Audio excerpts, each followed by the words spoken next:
61. Trick-or-treaters treat you to candy.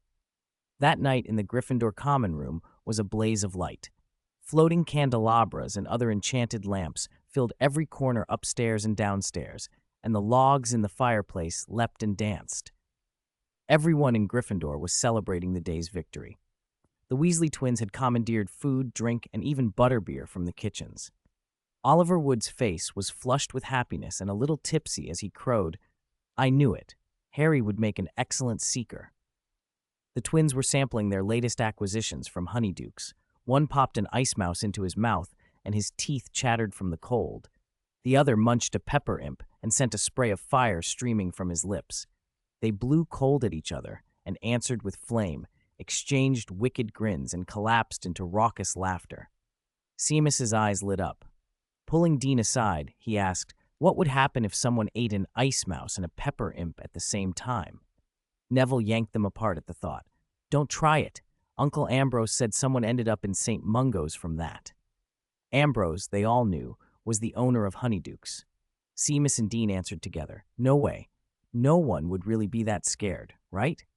Loren, overhearing, made a sour face like an old man annoyed at a noisy stranger on a train and asked, "Where did you learn that phrase?" Seamus blinked. "From you." Dean added proudly, "That's how we handled Slytherin today. Felt good." Loren slapped his forehead in mock despair.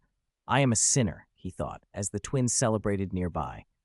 On the other side of the room, Harry, Ron, and Hermione hadn't fully joined the revelry. After the match, they'd talked with Hagrid and learned the name Nicholas Flamel. Hermione had also seen Snape cast a jinx at Harry.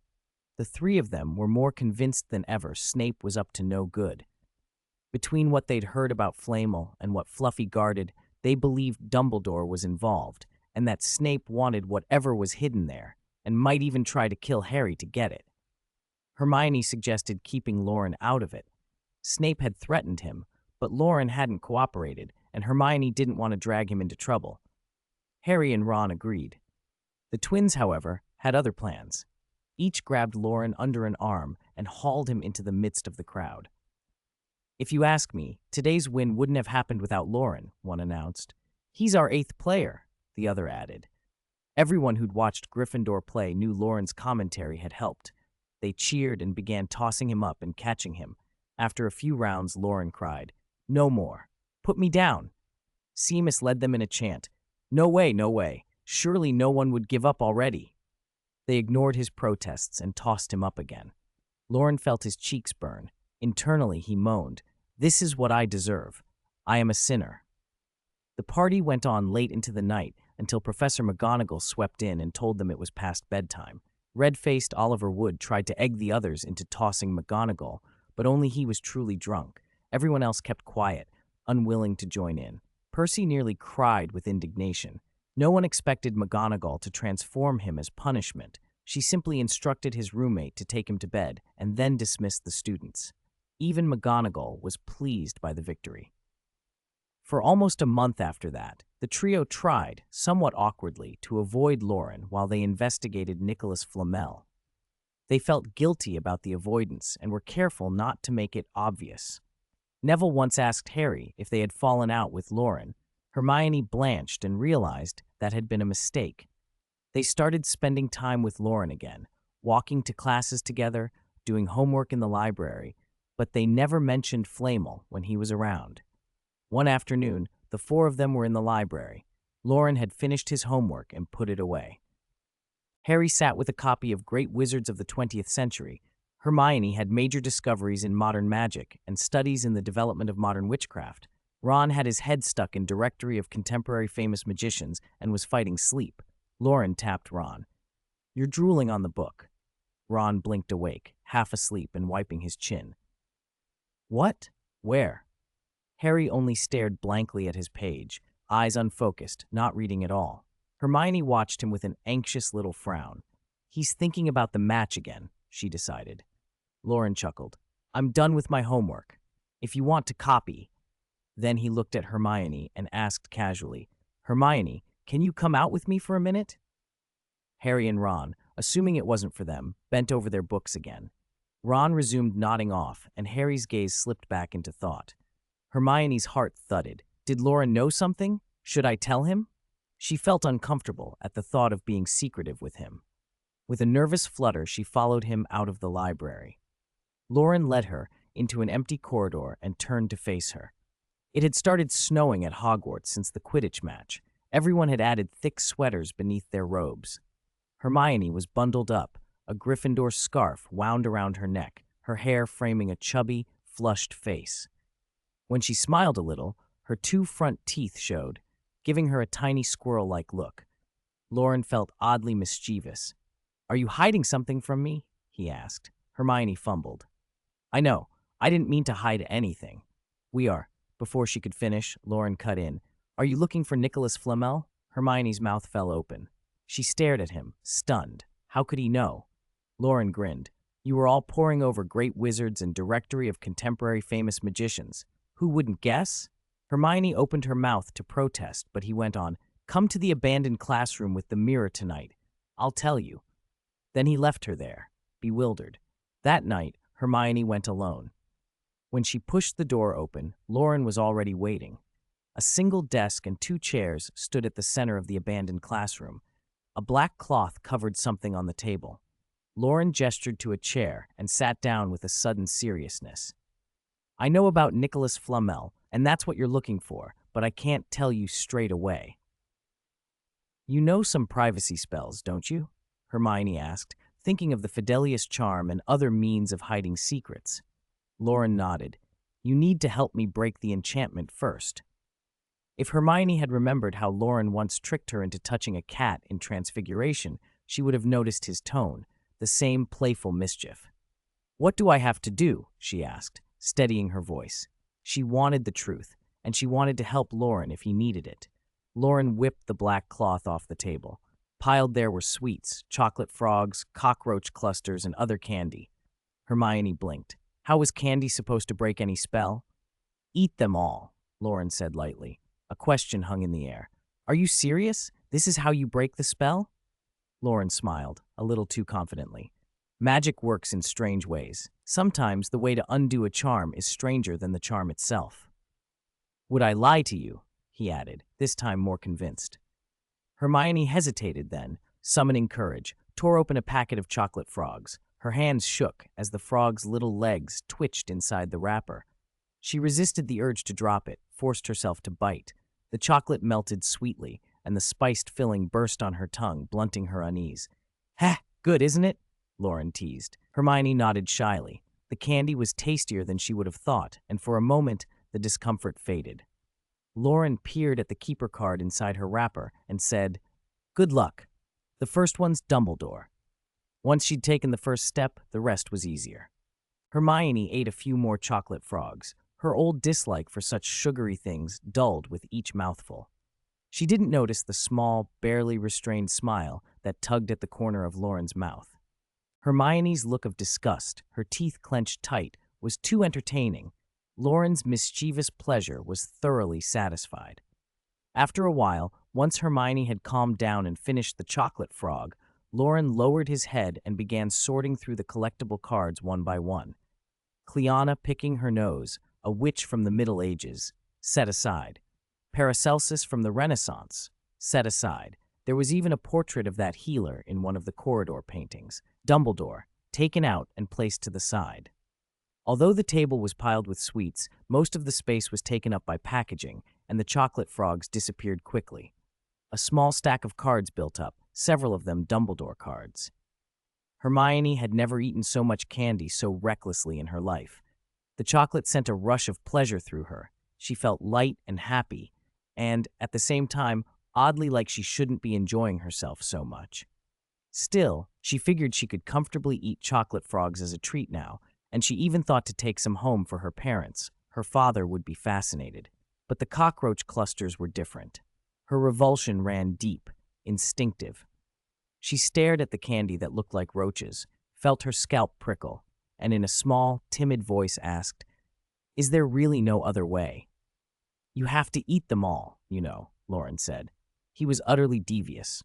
Hermione wrestled with herself for a long moment, and then, with a determined face, leaned forward and pinched a cockroach cluster between thumb and forefinger. The beetle-shaped candy wriggled, the tiny barbs on the legs tickling her skin. The prickly sensation crawled up her fingers to her spine. "Wah!" Hermione cried and broke down. "I can't do it." She let go, and the cockroach cluster dropped to the table. The enchanted candy scuttled back into the box. Oh, he had taken it too far. Loren stopped his teasing at once. Don't cry. It's all right if you can't eat them." Hermione's face burned. She had only ever cried like that in front of her parents before. She had thought herself too old for it at 11. She felt ridiculous and spoiled. Luckily, Loren didn't seem to notice. She stole a quick look at him, wiped her face, then grabbed a handful of candy and shoved it into her mouth. The insect-like feeling came again, and she started to cry as she chewed. Wah, wah! The chocolate was rich, with a tart lemon sherbet syrup in the center and a faint coolness at the back of the throat. Loren leaned in slowly. "Is it good?" he asked. "Wah, wah!" She sobbed, then sniffed indignantly. "It's delicious," Loren laughed. Seeing Hermione cry and still insist it was delicious was too funny. She took offense at his amusement and, in a flustered move, grabbed another handful of the cockroach clusters and shoved them into his mouth. Loren, who didn't mind the things, ate along with her.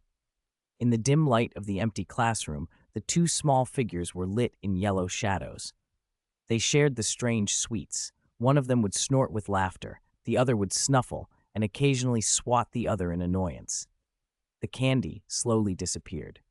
After a long time, Hermione quieted down. Her lips were stained with syrup, her eyes watery. She looked at Loren expectantly. "Is the spell broken?" she asked. "Cough, cough." Loren cleared his throat. He had been too wicked. Then, as if changing the subject could make amends, he said, "Let's talk about Nicholas Flamel." Hermione didn't notice anything odd about that, and listened carefully as Loren took out a Dumbledore card and showed it to her. On it was written, Dumbledore's widely known achievements include defeating the dark wizard Grindelwald in 1945, discovering the 12 uses of dragon's blood, and achieving remarkable success in alchemy with his partner Nicholas Flamel. "You should be able to find Nicholas Flamel in books on alchemy," Loren said. "He's an unavoidable giant in the field." Hermione nodded and filed the information away. Loren didn't add anything else. He didn't claim to know Flamel, and he didn't mention the Philosopher's Stone. The growth tasks Dumbledore set for them were meant to be completed by the trio themselves. Their path had to be walked by them. If he, an unpredictable element, interfered, no one could tell what would happen. For a while, Loren had been arrogant, thinking his knowledge of the future could be used like a walkthrough to steer Lord Voldemort, the boss, all the way through. The troll incident had brought him back to reality. He still couldn't see any way for 3 11-year-olds to defeat a troll without someone getting hurt. The films from his previous life were just that, films. This was a dangerous, real world where a small mistake could kill his 11-year-old self. If he got involved, he could be just another expendable person or tool, a casualty no one would bother to remember. He did not want to end up a footnote like that.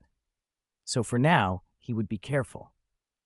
The flying class accident and the troll had both suggested there was a corrective force in the plot that pushed events towards certain outcomes.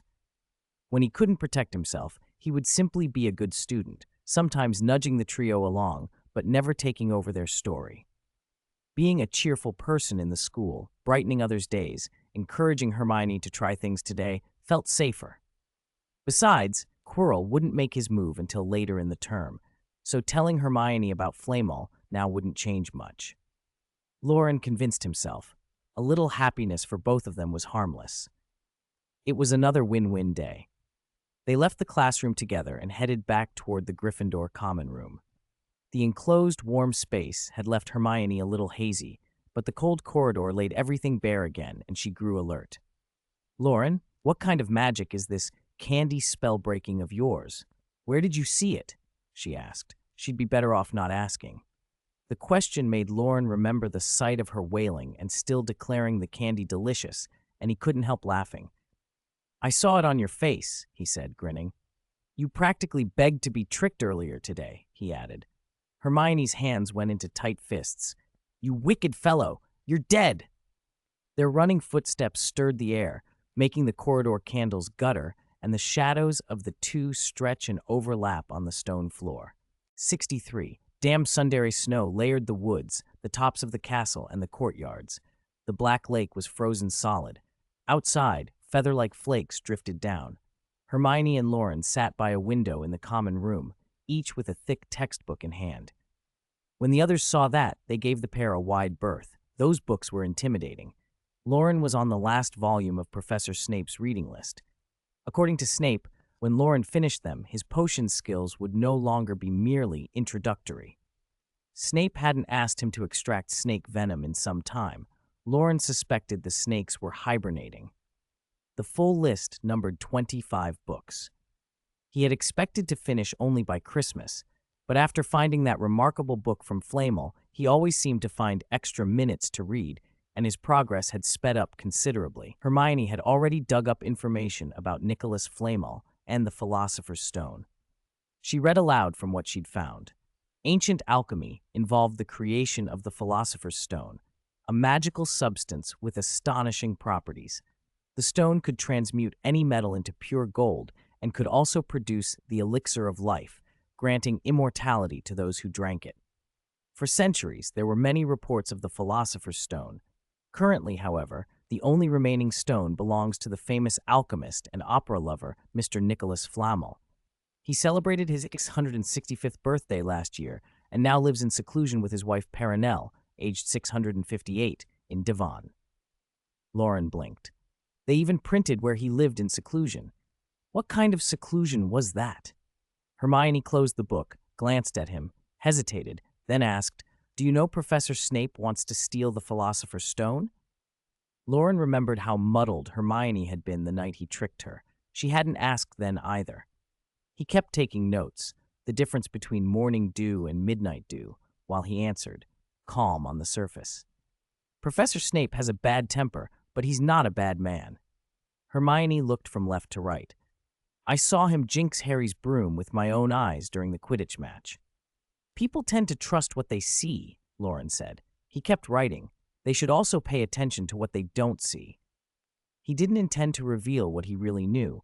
Without hard evidence, he couldn't just state it as fact. After a moment, he grinned, embarrassed by his own pronouncements. "Hiss, why does that sound like something Dumbledore would say? I'm far too young to be making riddles." He added quickly, "Keep an eye on Professor Quirrell." "Why?" Hermione pressed. "Professor Snape's old, been at Hogwarts forever. Quirrell's only been here a short time. He's secretive. He gives off a bad vibe."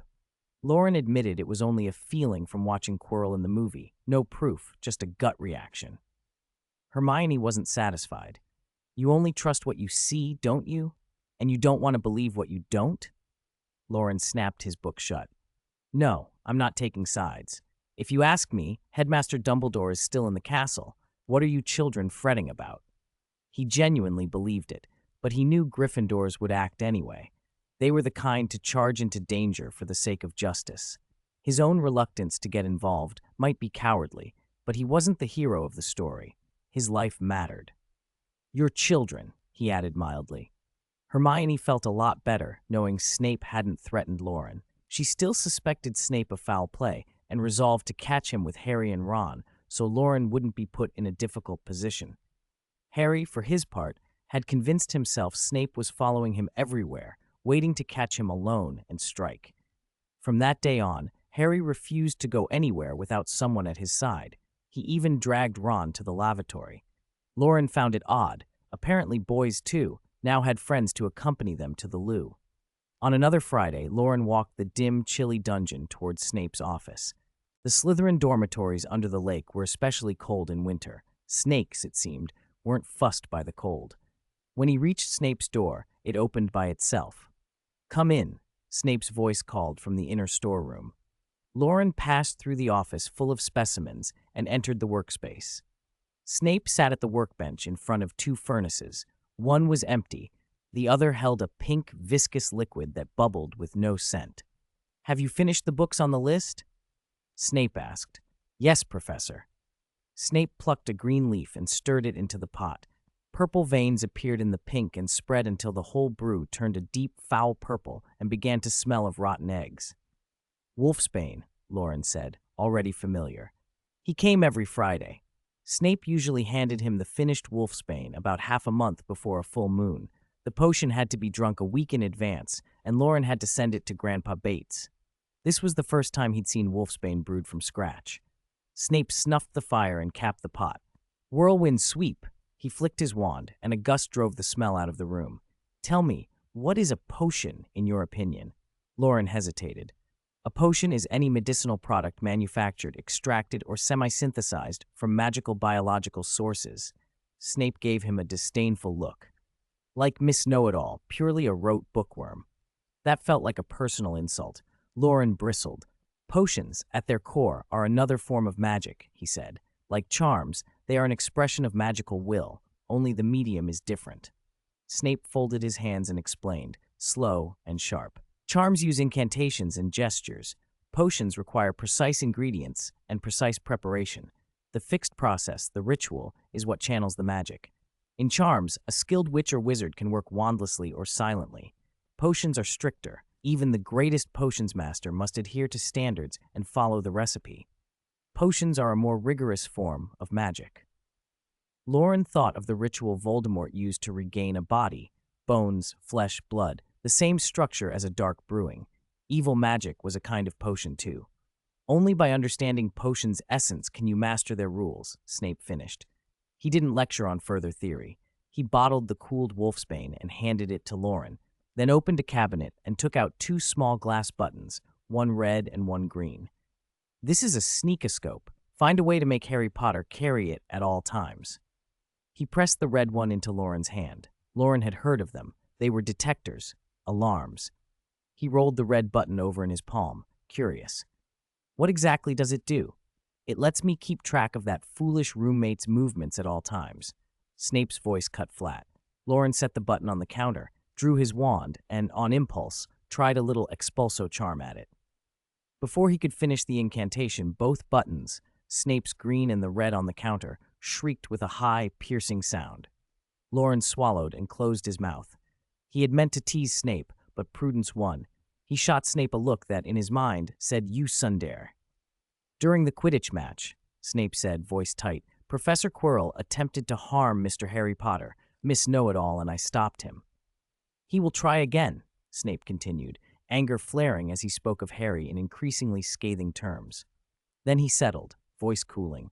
This will prevent him from dying a curious, undocumented death. Why not tell Dumbledore? Loren asked the usual question. Snape's calm face soured into open anger. That senile man, why is Quirrell even here? Dumbledore claims to know everything, that he has his arrangements. He's gone senile.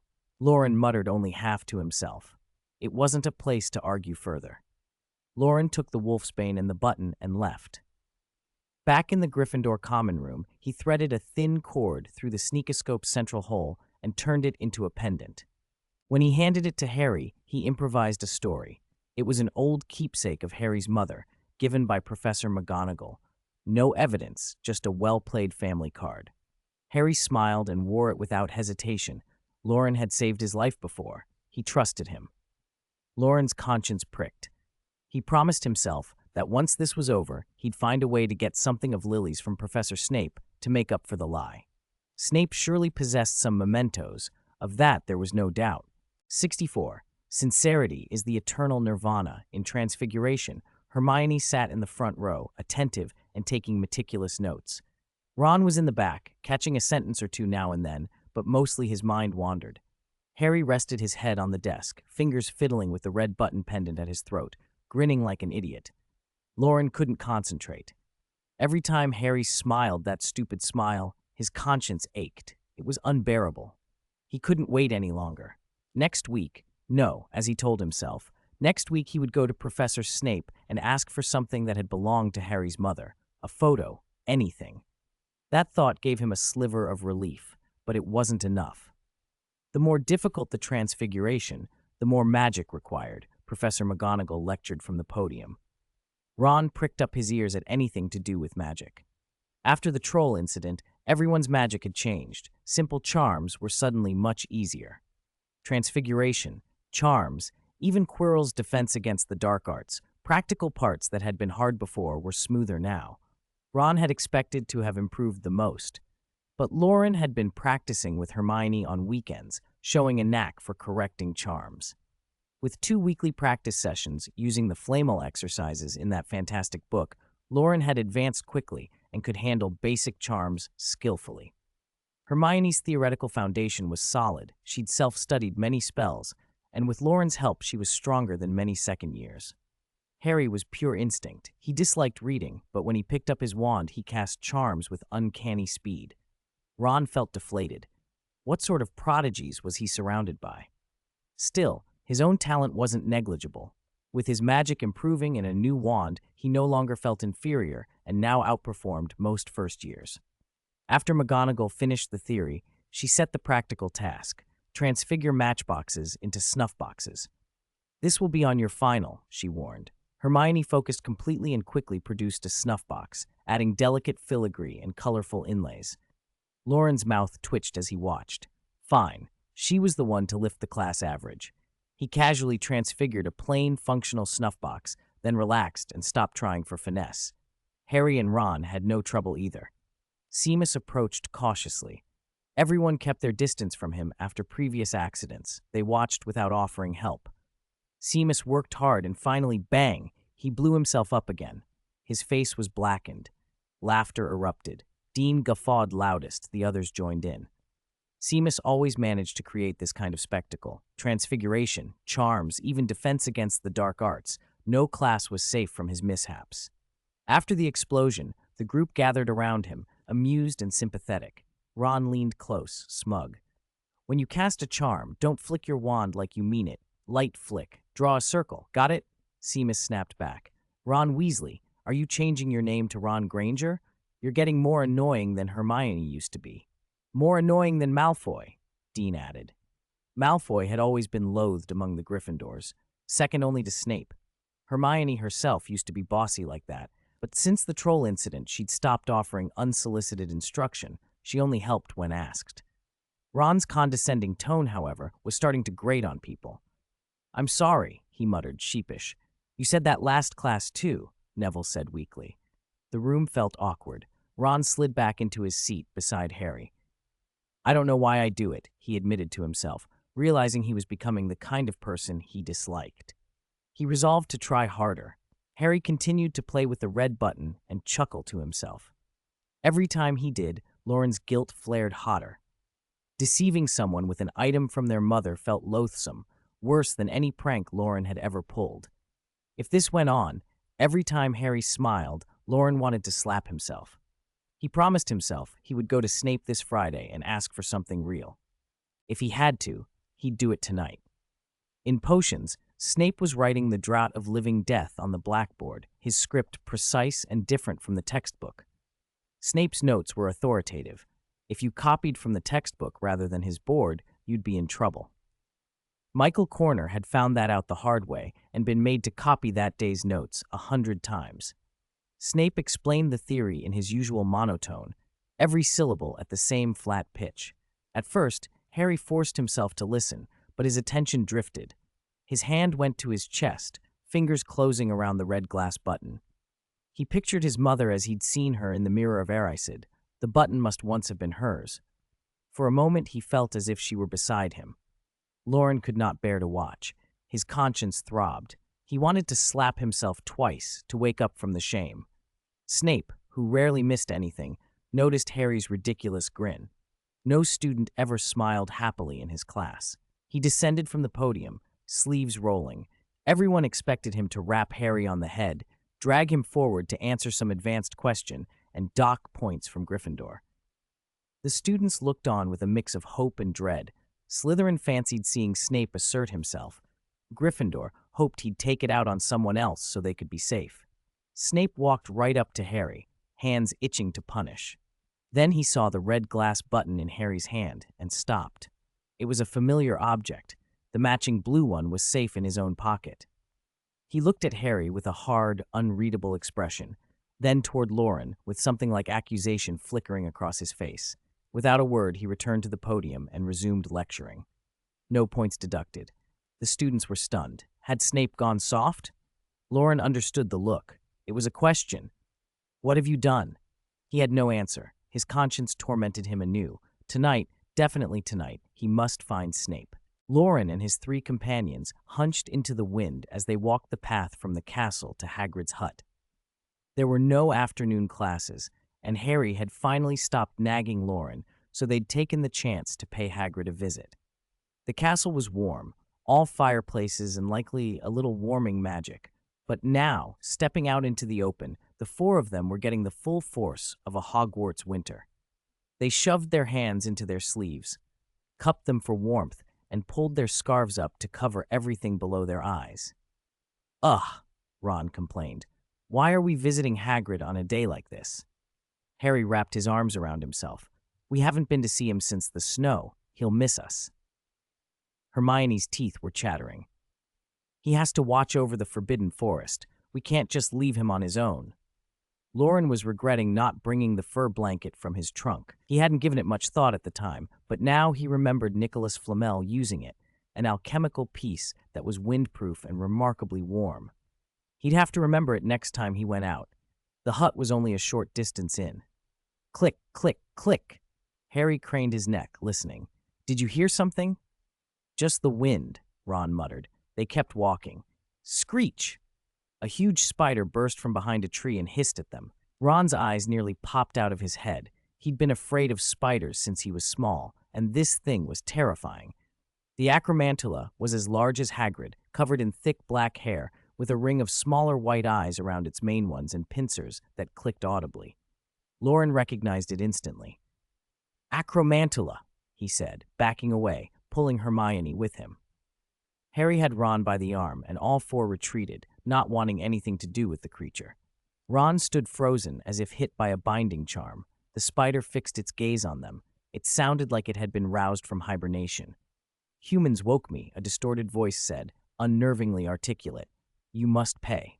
Loren tested, still moving backward. Acromantulas spoke. Their intelligence wasn't far behind humans. "We're friends of Hagrid's. Let us pass." "Locomotor mortis!" Hermione and Loren shouted as they took aim. Loren's words had only been a trial. He didn't trust beasts. Hermione, used to Loren's timing, reacted instantly. Harry, meanwhile, threw a Petrificus Tutulus. Ron was still staring, pale and motionless. The leg locker curse wrapped around 5 of the spider's legs, leaving it balancing on 3. Hermione's incendio ignited the thick black hair. Flames licked over its body. Under the combined effects of the spells, the acromantula stumbled and collapsed.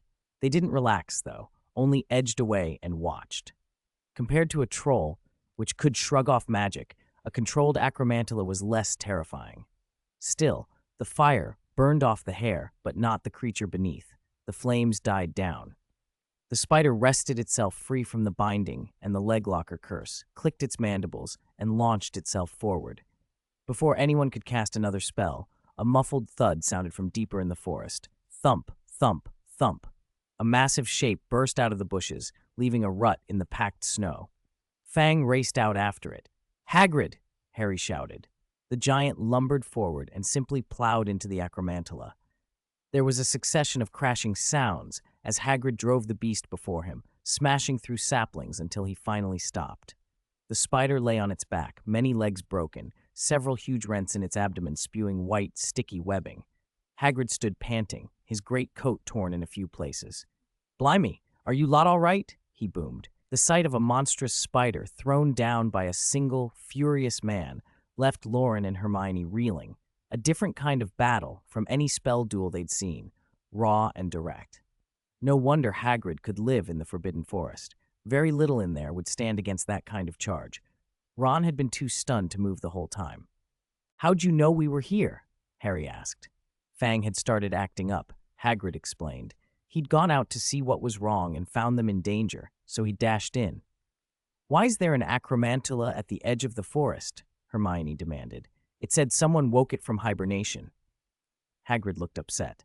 "That's one of Aragog's children. They're supposed to be asleep in the winter. Nothing in the forest should be stirring them up."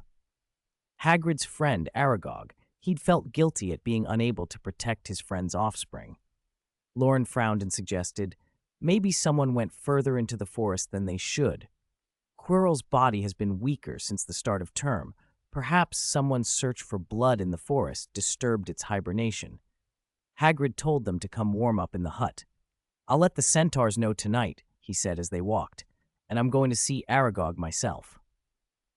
He didn't add that he meant to go deeper into the forest and check on the colony. "Should we tell Professor Dumbledore?" Hermione asked. "Good idea," Harry replied. Inside Hagrid's hut, it was instantly warm. He poured steaming tea and handed them rock cakes and other little comforts. Gradually, over the tea, they moved away from the shock of the encounter and began to talk about school instead. Harry mentioned he'd learned about the Philosopher's Stone. Hagrid looked guilty, convinced he'd let Dumbledore down by mentioning Nicholas Flamel's name, and worried he'd betrayed his headmaster's trust. When the subject turned to Snape and the idea that he might be trying to steal the stone, Hagrid became angry. Snape wouldn't try to harm the students, he protested. He scowled and told them more than once that this was dangerous and not their business. "Forget Fluffy. Forget the stone. Don't get involved." Harry kept quiet. Ron and Hermione nodded along. Loren sipped his tea, an almost smile on his face. He found Hagrid's earnest scolding oddly amusing. He didn't expect those three to stay away from trouble for long. Hagrid's mood brightened when he talked about Christmas. Sirius had recently taken back his flying motorcycle, and Hagrid gushed that Harry was in for an unforgettable holiday. Harry, despite everything, found himself looking forward to it. It was around 9 when I arrived at Snape's office, and it was already dark outside.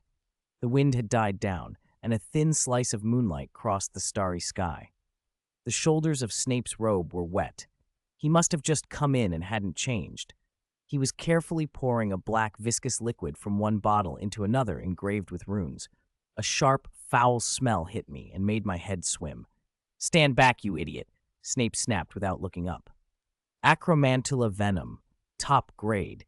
An ounce of this is worth 100 galleons. He kept working. "If you're going to harvest the venom, do it right after the acromantula dies." After Hagrid sent the others away, he'd sent word to Dumbledore and told him about the acromantula and the other people in the Forbidden Forest. Dumbledore and Snape had been absent from dinner. I guess Dumbledore had taken Snape to deal with the corpse, and they were only just returning. I stayed silent, the right move when Snape was at work. "It was an old one," Snape continued. Its eyes had clouded over, weak, slow, couldn't even set off Potter's sneakoscope. An acromantula nearing the end of its life often goes blind.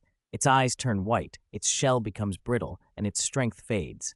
Startled out of hibernation, it hadn't been able to handle prey in the forest, which is why it targeted a few young wizards. I'd noticed something odd about the spider earlier that day. A 5X creature shouldn't be weaker than a troll, yet a handful of students nearly beat it to a pulp. Snape finished pouring, touched his wand, and green patterns of light traced the runes on the bottle. The mouth sealed shut with a black-lipped cap. "Tell me about the sneakoscope. How did you trick Potter?" He remembered Harry's unreadable smile. I glanced away, trying for casual indifference. I told him it was something his mother used to have. He just reacted to it. Snape was quiet for a long moment. "Lily." He opened his mouth as if to mock Potter, but the words died there. I forced myself on. "Professor, I heard you were classmates with Harry's mother. Do you have any pictures of her?" "I feel a little guilty about tricking him," I added. It was more than guilt. If I kept this up, I'd have to hit myself every time Harry smiled. The one time I'd snuck away into the strange book in the dead of night, I'd lain awake ashamed of myself for hours afterward. Snape ignored that and moved on to potion work. The private lessons he gave me were nothing like potions class at Hogwarts. He taught a different system. First, you learned the ingredients and their properties, then deduced how those properties combined to create effects. It was older, less straightforward than the textbook method. I owed him, so I intended to work hard, earn money, pay the debt. "Catch," he said as I turned to leave, and tossed me a locket. I caught it, looked back. Snape stood by the window with his back to me, a tall, gaunt shape like a withered tree trunk. The snow had stopped, and a cold white stillness lay across the glass. In the Gryffindor boys' dormitory, Harry lay on his bed, one arm stretched toward the ceiling, holding the open locket with a picture inside. The girl in the photo looked surprised to be photographed. Then, after the surprise, she was smiling gently. A small caption in the corner read, "Lily Evans." Lily Evans, Harry murmured happily. Unlike the mirror of Erised, this image didn't feel like something that would disappear at any moment. The mirror had left him raw with longing and old sorrows. Now, looking at the photograph, he seemed simply content and reassured. Watching Harry smile made me feel useful. I could finally sleep tonight. Are you lot asleep? Ron's voice called from below. Asleep, I answered quickly. Asleep, Seamus echoed. Me too, Neville piped in. Ha ha. Harry's laugh came next. When we met the Acromantula today, I felt useless. Ron went on, voice low and guilty, frozen with fear back in the forest. He'd been brooding about it since we'd come back. He was stronger than before, but he still felt like the same frightened boy. Oh, I tried to be reassuring. I haven't even seen an Acromantula yet. Seamus muttered. He always seemed to miss out on the action. Will you still boss us around afterward? Neville asked anxiously whenever Ron advised him. Ron hedged. I'll try. Harry, that's enough, the others chorused. I think you're ready to begin on the Book of Abraham, Flamel said, looking at me with a patient, expectant smile. Now? I was bewildered. I haven't even finished studying the languages of the ancient civilizations. How can I decipher it? Timing is the key. The words are not. He floated there, smiling. I wanted to grab him by the collar. If the words aren't important, why did he make me learn all those scripts? Still, Flamel waved his sleeve, and the air filled with colored lights that formed a passage of text, 13 lines or so. It was not Latin or Hebrew or any script I recognized. Yet the moment I saw it, I knew how each character sounded and what each word meant. The passage read, Undoubtedly, this is no idle lie, but the most certain truth. That which is above is as that which is below, and that which is below is as that which is above to accomplish the miracles of one thing. One is the origin of all things. All things in the world are born from this one. The sun is its father, the moon its mother, the wind carries it in its belly, the earth its nurse. He is the most perfect father of all things in the world. He possesses the most complete and powerful energy.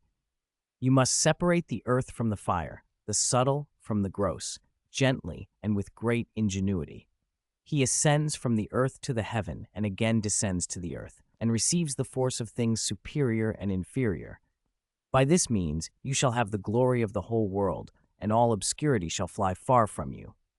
His force is above all force, for he overcomes every subtle thing and penetrates every solid thing. Thus was the world created. From this come many wondrous applications, because this is the manner whereby they are made. Therefore am I called Hermes Trismegistus, having the 3 parts of the philosophy of the whole world. That which I have to say concerning the operation of the sun is accomplished. The lights vanished. You only let me see it once, I protested. How was I supposed to memorize all that in one look? It is already in your heart, Flamel said calmly. The words lingered clearly in my mind. What does it mean? What, or who, is the thrice great Hermes? It's the Emerald Tablet, Flamel answered before I could list all my questions. To decipher the Book of Abraham, you must know this passage. The Emerald Tablet was supposed to be inscribed on a slab of emerald from an Egyptian pyramid. The slab itself was lost, and various versions of the tablet had circulated since, so authenticity was murky. I won't explain it, Flamel added. We agreed before. You must discover the book's contents yourself. You can't tell anyone what you find. The knowledge is a curse. Not even you? I asked, incredulous. Including me. He nodded. Fine. It didn't matter that I didn't understand it now. Whatever I discovered would be mine alone. No wonder only Nicholas Flamel had ever made anything lasting. When do I start? I asked. Flamel watched me kindly. When Mars is bright. I wanted to curse. That was the most maddeningly vague thing he could have said. When Mars is bright could mean 6 nights each month. But Flamel was not going to be more specific. I gave up. If Mars brightened and something happened, I'd get on with it then. Saturday morning, the snow fell softer than before, laying a white coat over the castle and the forest. When I woke, the others were still asleep. Harry had the locket on his pillow and a smile on his face. I padded out of bed, pulled the Book of Abraham from under my mattress, and sat by the window. The book's paper was yellowed, the brass rings cold, the impressions in the pages worn. On the flyleaf, besides Abraham's name, there was a warning I could only half read. Anyone but priests and scribes who read the book would be cursed. The main text remained opaque to me. I focused on the plates. The first picture showed a serpent devouring another serpent on an old staff. Now it looked like a wand. Could it be the Elder Wand? Or Slytherin's wand with serpentine wood? Did I have to go looking for an ancient wand? The thought exhausted me. The second image was a cross with a snake nailed to it. Even my wildest guesses faltered. Was it a basilisk? The third showed a desert spring with a snake rising from the water. Did I have to travel to a desert? Every page seemed full of snakes. I could not make sense of it. Clearly Mars wasn't bright yet. My reverie was broken by an absurd, sudden craving. Frozen pears. Once the thought arrived, it would not be banished. The Emerald Tablet and the Book of Abraham slid to the back of my mind. It was Saturday. No classes. I rushed from the common room in my pajamas, the corridors quiet, and bounded toward the Hufflepuff kitchens. The kitchen was bright and smelled of flour and stewed beans. House elves bustled about, preparing breakfast for the castle. One elf had ordered croissants to slice themselves and land politely on plates. The elf looked up when it saw me in my pajamas, clapped its hands, and came over. "Little wizard, what would you like?" it asked. I had seen it before. "You made that avalanche strawberry cake for me last time." "Oh, yes," the elf beamed. "I am honored to be remembered by a little wizard." "Do you have a name?" I asked. "Name? You asked for my name," the elf crowed. "I am Wheat. Very pleased to meet you, Mr. Morgan." "Wheat," I repeated. "I need pears." Wheat handed me a basket, about a dozen yellow pears, freckled and fragrant. I wasn't sure of the variety, but they looked like winter pears, crisp and sweet. Back upstairs, I placed each pear in the snowdrift on the windowsill and waited, smiling at the small, foolish joy of it. Loren closed the window and clapped his hands. He wasn't sure how long the pears needed to freeze, probably a week outside would do, but he didn't think about immortality or the Emerald Tablet. He was far more excited about the frozen pears he'd get to eat later. "Great Hall, Gryffindor table." "Eat faster," Seamus cried, unable to contain himself. "The snow on the grounds is waiting for us." At that, the others hurried their food. It was the weekend, and after being cooped up all week, the students had already planned how to spend it. The thick blanket of snow made the grounds perfect for a snowball fight. Loren sipped his mushroom soup, savory, with a pleasant sweetness that made him close his eyes contentedly. "Are you coming?" Hermione asked Loren cautiously. She looked a little sleep-deprived, faint bags under her eyes. Normally, on Saturdays, Loren and Hermione would go to the Room of Requirement to practice dueling. Their scores stood around 100 to 22. Except for the time Loren had been working on his shield charm, Hermione had never managed to beat him again. She had been determined to show him something this week. Hermione seemed disappointed. If Loren was going to play outside, she would just go to the library to read. "Did you stay up late studying again last night?" Loren glanced at her, not answering directly. I thought we didn't have classes today," she said weakly, then realized how guilty she sounded. She tried to look tougher, but Loren's steady stare made her drop her eyes. "We're practicing somewhere else today." Loren finished the last of his soup with a satisfied slurp and led Hermione out to the grounds, still a little bewildered. The stands and lawn were white. Even the Quidditch lines were invisible beneath the snow. Groups of students were already at it, building snowmen, flinging snowballs, laughter and shrieks echoing across the pitch. Most conspicuous were the Weasley twins. One sat on a wooden board while the other pulled him along with a rope. "Ah!" they whooped, racing from one end of the pitch to the other. Hermione's eyes followed them, and then a loose snowball hit the back of her head. It didn't hurt, but it stunned her. She turned blankly toward Loren. "Today's practice," Loren announced, grinning. He formed a snowball, leaned back, aufsteth, and threw. It hit Hermione square on the forehead. Snow slid down her face, cold and bracing. Thump! Another one landed. "Loren!" Hermione shrieked and charged.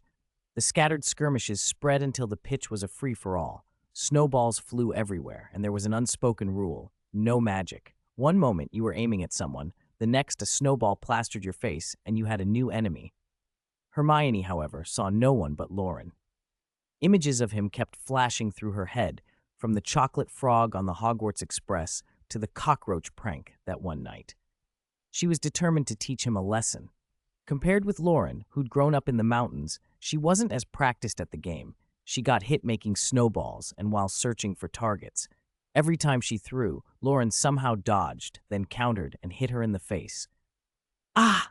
After several rounds, Hermione had had enough. She abandoned snowballs and ran at him with her hands. Die! Loren, not wanting a scuffle, darted away. They chased each other in laps around the pitch. The Weasley twins saw them, exchanged mischievous grins, and chuckled. As Loren ran by, Fred reached out, hooked his arm over Loren's shoulder, and called loudly, "Hi, Loren, long time no see." Before Loren could react, George added, "Oh, Fred, we're going to be late." "Goodbye, Loren," they sang together, hitching their makeshift sleds and strolling off. Their act was transparent. Anyone could tell they were trying to slow him down. Loren held up his hands. "Truce, truce! Outside interference!" Hermione heard none of it. She launched herself at Loren, knocked him down, and pinned his hands. She was panting, cheeks flushed. "Promise me, you won't tease me anymore."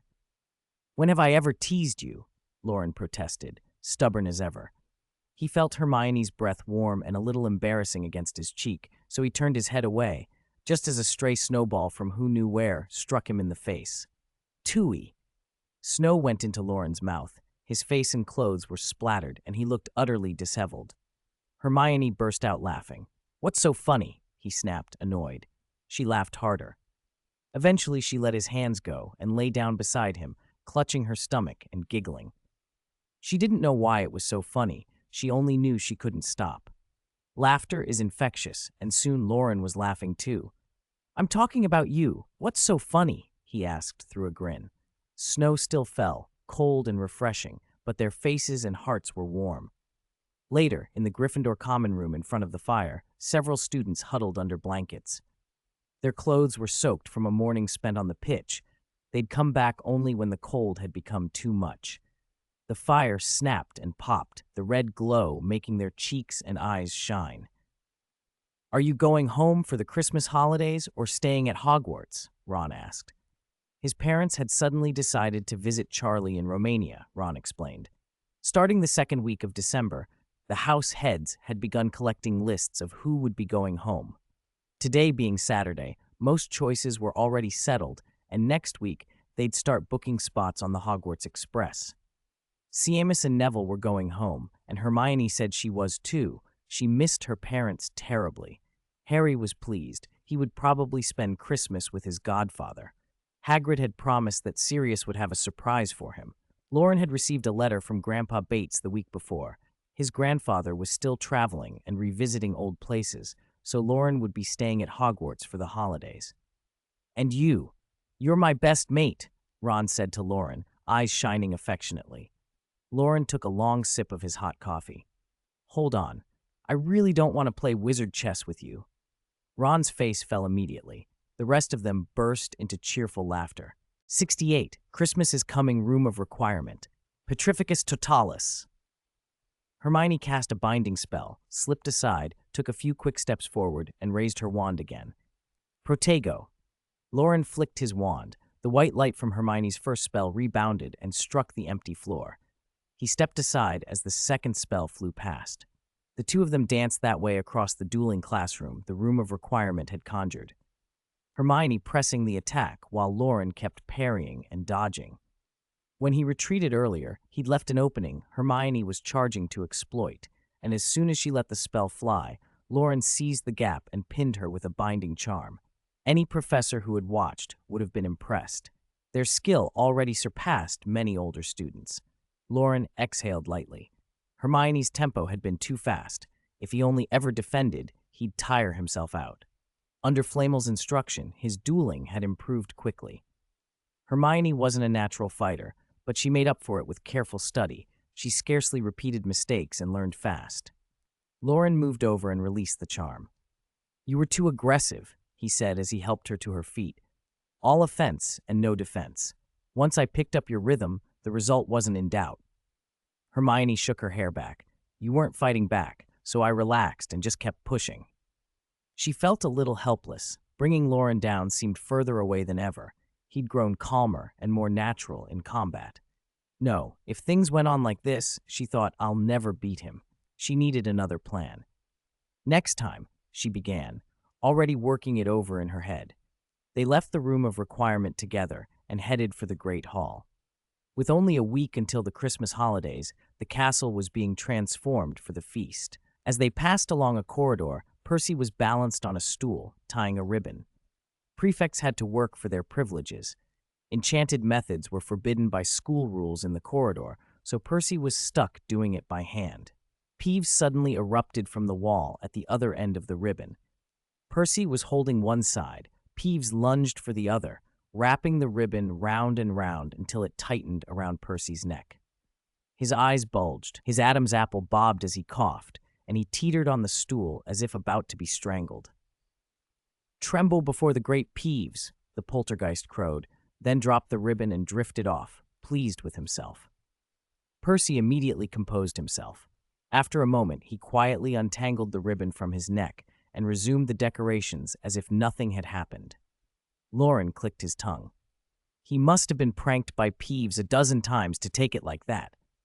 Hermione nodded. They both felt a little sorry for Percy and the other prefects. It was Friday, December 20th, just after potions. "Snape didn't deduct points today either," Harry said in disbelief. "That's 2 weeks in a row."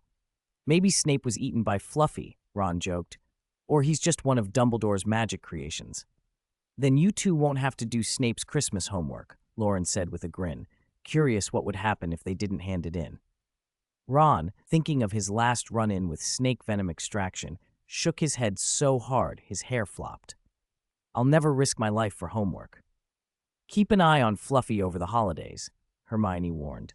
"If anyone tried to steal the Philosopher's Stone, the Christmas break would be the perfect time."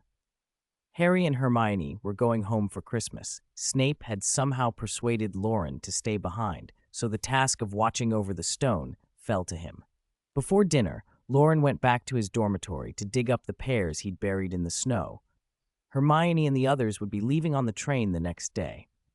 The skins had oxidized to black, and a crust of frost covered them. They were frozen solid and rang together with a crisp clink. Christmas was on the 25th, but everyone who went home left early. At first, Loren had thought the Christmas holiday would only be a few days, maybe a week. Then he discovered Hogwarts treated it like a proper winter break. The holidays stretched from Christmas into February, and the school ran only one semester a year, with a single set of finals the following year. That meant he could really enjoy Christmas without worrying about exams. Loren stared at the fireplace, feeling oddly moved at such an indulgent system. He set the pears in a basin near the fire and sat by it with a copy of Wizard Weekly, waiting for the ice to loosen. He kept them a little away from the flames. Baking might ruin the flavor. Slowly, the frost softened. The black skins became pliable under a fingertip, and the pears began to thaw. At dinner, he carried the basin to the Gryffindor table. "What is that?" Seamus craned forward, curious as ever. "A delicacy from a far-off place," Loren said mysteriously. "Looks like a pear, doesn't it?" "Why is the skin black?" someone asked. Harry and Ron leaned over to see. Draco Malfoy glanced across as well. He'd never seen black pears either. There were only about 10 to share, spread among a few friends. The Weasley twins each got one. "We even get some," Fred and George chorused, voices full of mock emotion. "Sorry, Hermione, top of Gryffindor and all that. But next time, we have to help Loren," they added. Hermione couldn't help laughing. Help her? When? She thought. The last time they'd helped her was when they stopped Loren during a snowball fight, simply because they wanted to watch the fun. Loren demonstrated. He snapped off the stem, peeled away the soft black skin to reveal snow-white flesh that gleamed with juice. The pear gave up a sweet, cool scent as he pressed the exposed pulp to his lips and sucked, drawing the juice and the melting flesh into his mouth. His eyes closed with pleasure. The others watched and then tried for themselves. The long table was soon full of slurps and satisfied sighs. The flesh was tender and the juice sweet and icy, an altogether new sensation. Ron took a bite, his eyes widening, then began to eat faster. He eyed Loren's remaining pears. There were 3 left, and he hoped to grab one more. Malfoy sneered. "Country bumpkin, Weasley." Ron glared. The 2 of them bristled, ready to come to blows. Loren stepped between them, set a pear on a plate, and pushed it across to Malfoy. "Merry Christmas," he said. Malfoy was taken aback. He and the Gryffindors were always at odds. He'd never spoken to Loren before. He'd expected another spat, not an unbidden courtesy, and the unexpected kindness left him momentarily bewildered. "Don't think a single pear can win me over," Malfoy said as he reached out and took the frozen pear, forcing a show of bravado that didn't quite hide his inner confusion. If Loren had been like Ron, heated, ready to trade insults, Malfoy would have had plenty of barbs at the ready. Muggle, country bumpkin. He liked to watch others seethe, it made him feel good. But now his usual taunts felt oddly dulled. He buried his head, unable to meet the Gryffindor's eyes. Embarrassed, he couldn't bring himself to be angry at Loren. "This pear tastes pretty good," he thought. "When I get home, I'll have Dobby make hundreds of them. I'll bring the leftovers back to school and show Loren what House Malfoy can afford." He ate, already planning the show. Ron, however, wasn't pleased. "Giving it to Malfoy is just a waste," he muttered. "Eat your pear." Loren paid it little mind. He was used to being the center of attention. Malfoy was neither wholly good nor wholly bad. He clung to the values his parents had taught him, but he couldn't embrace them fully either. That contradiction would cause him trouble later. Hermione nibbled her pear quietly. She didn't like Malfoy, but she found shouting tedious. With Loren diffusing the little skirmish, she was struck by something different in him. At the high table, Dumbledore watched the exchange with a gentle smile. Loren's surprises were accumulating faster than the headmaster had expected.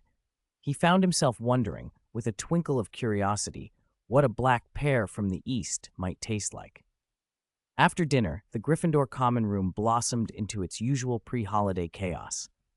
Tomorrow was Christmas holiday, and the place hummed with excited first-years planning to stay up late, or all night, some to avoid classes, others thrilled at the prospect of going home. Harry and Ron sat at a table with a crowd of younger students gathered around. The Weasley twins were demonstrating Exploding Snap, a manic card game for up to 5 players whose cards could detonate at any time. Seamus was fascinated. He'd heard of it before, though his mother had warned that she'd stuff the cards up his nose until they exploded if he played at home. The others agreed that was probably for the best. Loren and Neville stood by the window, talking about the frozen pears. Loren thought this batch, though good, didn't quite match the memory of taste he'd been chasing. He planned to freeze another batch over the holidays, experimenting with time and technique. Neville loved the texture. Gardening had taught him patience, and he intended to make some to take home to his grandmother. Soft, cold fruit would suit her frail appetite. "Maybe freeze them, thaw them, and repeat it a few times," Loren suggested. He opened the window and pulled out the last pear from the snowdrift outside, one he had saved specially. It had barely started to thaw. "Do you think other fruits would work?" he asked. "Maybe. Peaches, apples, could be even better," Neville said. Loren tucked the pear into a paper bag and headed down into the dungeons. Even though the castle was decked out for Christmas, the potions corridor kept its gloomy cast. Loren wondered, with a private grin, whether that old bat in the dungeon ever ate frozen pears. The image of Snape slurping pear juice made him chuckle. Snape opened the classroom door for him, a letter laid on the desk suggesting he'd been reading or replying to correspondence. "Frozen pears, a delicacy from the East," Loren announced as he set the paper bag on the table. A few beads of water had already seeped out onto the wood. Snape glanced at the damp circle and frowned. "No need to flatter me, Loren. Get back to your brewing. Repay your debt with work, not gifts." Loren ignored the barb. He'd noticed Snape had stopped calling him Mr. Morgan some time ago. The professor was as prickly as ever. "Do I have class today?" Loren asked, eager to return to the common room and Exploding Snap. "No," Snape said, "and you needn't come in over the Christmas holiday either." "Then Merry Christmas, Professor. Goodbye," Loren chirped, and he closed the door politely behind him. Snape watched the door for a moment, feeling that the boy was growing insufferably familiar. He returned to his letter, but his thoughts kept drifting to the paper bag on the table. After a long stare at the damp ring, he abandoned his writing. With a flick of his hand, the cupboard beside him opened, and a set of plates and cutlery flew out, clattering into place. 5 minutes later, Snape dabbed his mouth with a handkerchief and sniffed. "Humph, that frozen pear. Nothing extraordinary." he muttered, though the faint crease of curiosity lingered on his face. Back in the common room, Seamus was in the thick of exploding snap. Harry, Ron, and Dean sat around the table. A ring of eager students had formed to watch. Lee Jordan provided running commentary, dramatic as ever. Seamus is miles ahead. When it comes to making cards explode, he's one of a kind. Harry hastily threw down a card, careful not to hold it too long. Harry played a card. Can he score? No. Harry's luck isn't looking good, Lee declaimed. No one envied getting blown black, and the three players kept their hands trembling as they played. Seamus, however, seemed cursed. His cards exploded every time he put them down. His hands were numb from the shocks, but he kept on. Congratulations, Seamus, Lee crowed. As the winner, he gets to stay on the table for the next round. No, I don't want to play anymore, Seamus protested as the twins, each grabbing an arm, held him fast. You win and you try to run? One twin chided. There's no such rule. The common room erupted with laughter. Loren watched for a while and decided not to join in. There was no way he'd let his hands be turned into pig trotters for the sake of a game. This one was too brutal. 70. Before leaving, Loren didn't know when the party had finally ended the night before. He could still hear crackling explosions as he fell asleep. The next morning, in the Gryffindor dormitory, someone was whimpering. Wah! Seamus's complaints drew the others out of bed. Ron, who hadn't calmed down since the holiday began, was already awake and immediately excited. What's wrong? What's wrong? He demanded. The others poked their heads out and looked at Seamus curiously. My hands turned into a pig's trotter. Seamus continued to whimper, thrusting his right hand out from under the covers. The flesh was swollen like a balloon, red, puffy, and trembling so badly it looked ridiculous. I can't use it at all. I can't open it or close it. His fingers twitched faintly, barely moving. Ron lost whatever sense of decorum he had left and burst into laughter. This kind of thing wasn't a big problem for a wizard. Madame Pomfrey could fix it in a trice. Stop laughing. I can't even put my clothes on, Seamus protested in a voice full of grievance. The others giggled as they got dressed, watching Seamus's comical hand and stifling their laughter while helping him on with his things. After a lot of fumbling, the coat still wouldn't go on properly and could only be draped over his shoulders. Loren couldn't help poking at the swollen hand a couple of times. Ow! Ow! Ow! Seamus yelped, immediately pulling his hand back and blocking Loren with his half-turned body. Ron found this even funnier and poked the hand from the other side. Seamus shuffled, trying to block Ron instead, and Loren poked again. After a few rounds, Seamus gave up.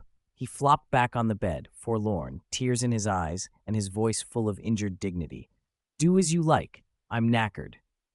What time did you lot play until last night? Loren asked. At that, Seamus straightened up, suddenly proud. I, Seamus Finnegan, am unbeatable in Gryffindor. Harry smiled and cut him down a little.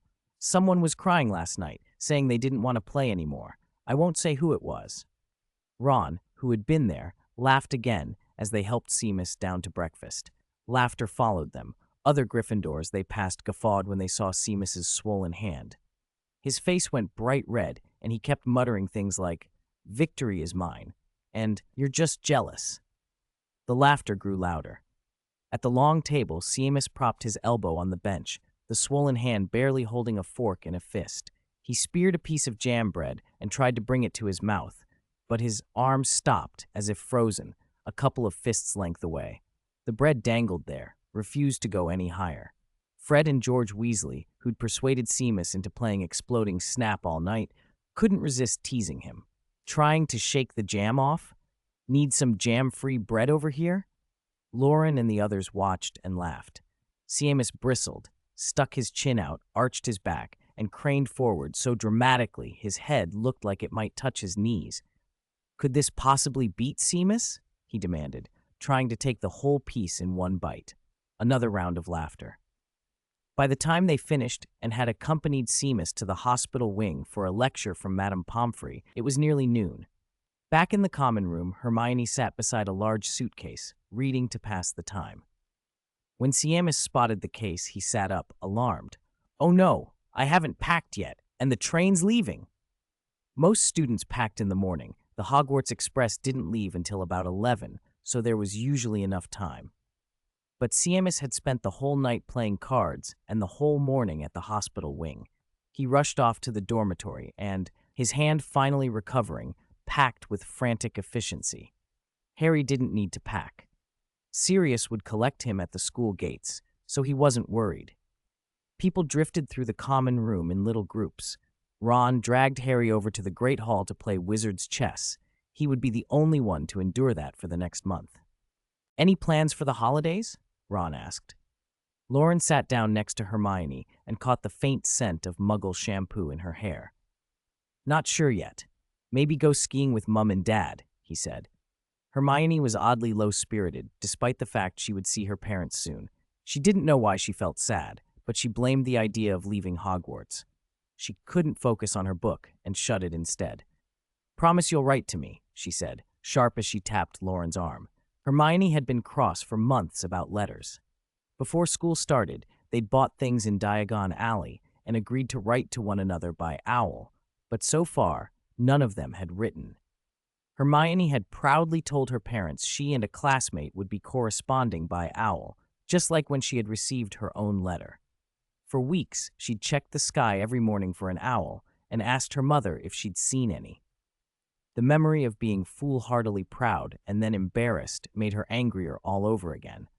On the train, one person had even joked that owls needed training to deliver letters. How mean. Worse, she'd actually believed him. "I will write," Loren said lazily. "Why don't you make Hanch come with you and write to me? I definitely won't forget to reply." He added with a shrug that he even forgot to write to his Grandpa Bates sometimes. "All right, then," Hermione muttered, satisfied for the moment. A clear, musical bell rang from outside. The train was about to depart. Hermione stood, wound her scarf around her neck, and pulled on her gloves. Loren shouldered her suitcase, and they went to see her off at the castle gate. The corridor was decked in ribbons of every hue all the way to the Great Hall. Unknown white flowers lined the walls, and 12 Christmas trees Hagrid had brought in stood clustered along the passage. The trees were hung with glittering icicles, and enchanted candles bobbed among the branches, casting little flecks of light through the gaps. Professor Flitwick was levitating star ornaments onto one of the trees. At a nearby table, Ron was losing another game of chess to Harry and was being utterly crushed. Harry wanted to quit rather than endure the gloating, but seeing how pleased Ron was, he gritted his teeth and kept playing. Loren and Hermione arrived just in time to watch Ron's queen pick up a chair and lay into Harry's knight, which wobbled and whined in a tragic display. Hermione couldn't bear to watch. "Keep an eye on Fluffy," she told Ron earnestly. "If anything's wrong, find a professor right away." "Don't worry, the important job of guarding the stone is entrusted to me," Ron said, keeping his eyes glued to the board. Hermione shook her head and pulled Loren toward the main doors. "I know you think Snape's decent, but whoever it is, keep watch over the Philosopher's Stone," she said. "Got it," Loren replied with a small sigh. "You're worrying too much. The professors have everything under control. Even if someone tried to cause trouble, they wouldn't get to the stone." "Enjoy your Christmas holiday," Hermione murmured, but her mood sagged again as they reached the doorway. A cold wind laced with fine snow drifted in from outside. Hermione looked up at Loren. The wind and snow, laced with cold, tried to force their way into the castle, but the warm air inside pushed them back, leaving the silver-white flakes to pile against the gray-black stone of walls and gates. Because it was the holidays, Loren felt lazy. He was the one hauling his trunk, but more often than not he found himself leaning on it, his eyelids drooping and hiding his crystalline sapphire eyes. Hermione watched him. His eyes seemed brighter and bluer than when she had first met him. He had been her first friend among wizards, on Diagon Alley, on the Hogwarts Express, at the sorting in Transfiguration class. Loren had been there through all of it. His pranks could make your teeth ache with irritation, but they always loosened people up. With him around, even dull flying lessons became bearable. Corridors seemed shorter, and the walk from the Room of Requirement back to the Gryffindor Common Room never felt long enough. With the Christmas holiday stretching on, Hermione found she was even more reluctant than usual to leave Hogwarts, and she realized, a little reluctant to leave Loren, too. "I'll take Hanch with me when we pass the owlery later," Hermione said, looking steadily at the boy in front of her. Got it. I'll write back, Loren said, tugging his trunk so the wheels made a playful rumbling sound, as if it were all a game. Snowflakes drifted down, adding another white layer to the silver-coated ground. The train carriages were partly hidden by trees, a smear of red in the distance, and steam from the engine curled up into the clouds, whitening the sky again. Loren felt oddly unsettled by the scene. Hermione looked up at him, her eyes bright and lashes fluttering. She reached out toward him, gathering courage, but the courage only lasted a moment. Shyness took over, and her cheeks flushed. She forced her hands back to the suitcase, pretending the gesture had only been to grab it. Before she could pull away, Loren slipped an arm around her and hugged her, patting her back. "Merry Christmas! Merry Christmas!" Hermione's voice came out muffled against his shoulder. He felt the warmth of her, and his heart beat faster. He told himself it was only a farewell hug. She snatched the suitcase handle and hurried off without looking back. Loren watched her go, puzzled. The train wasn't leaving for a while. Why the rush? He pushed the question aside and decided to visit the kitchens for another basket of pears to freeze. The corridor outside the Hufflepuff common room was bright with decorations. Hufflepuffs always loved to make things festive, and Loren passed several pictures and baubles as he walked. A little way off, a girl with pigtails skipped out of the kitchen, humming and carrying a fruit basket.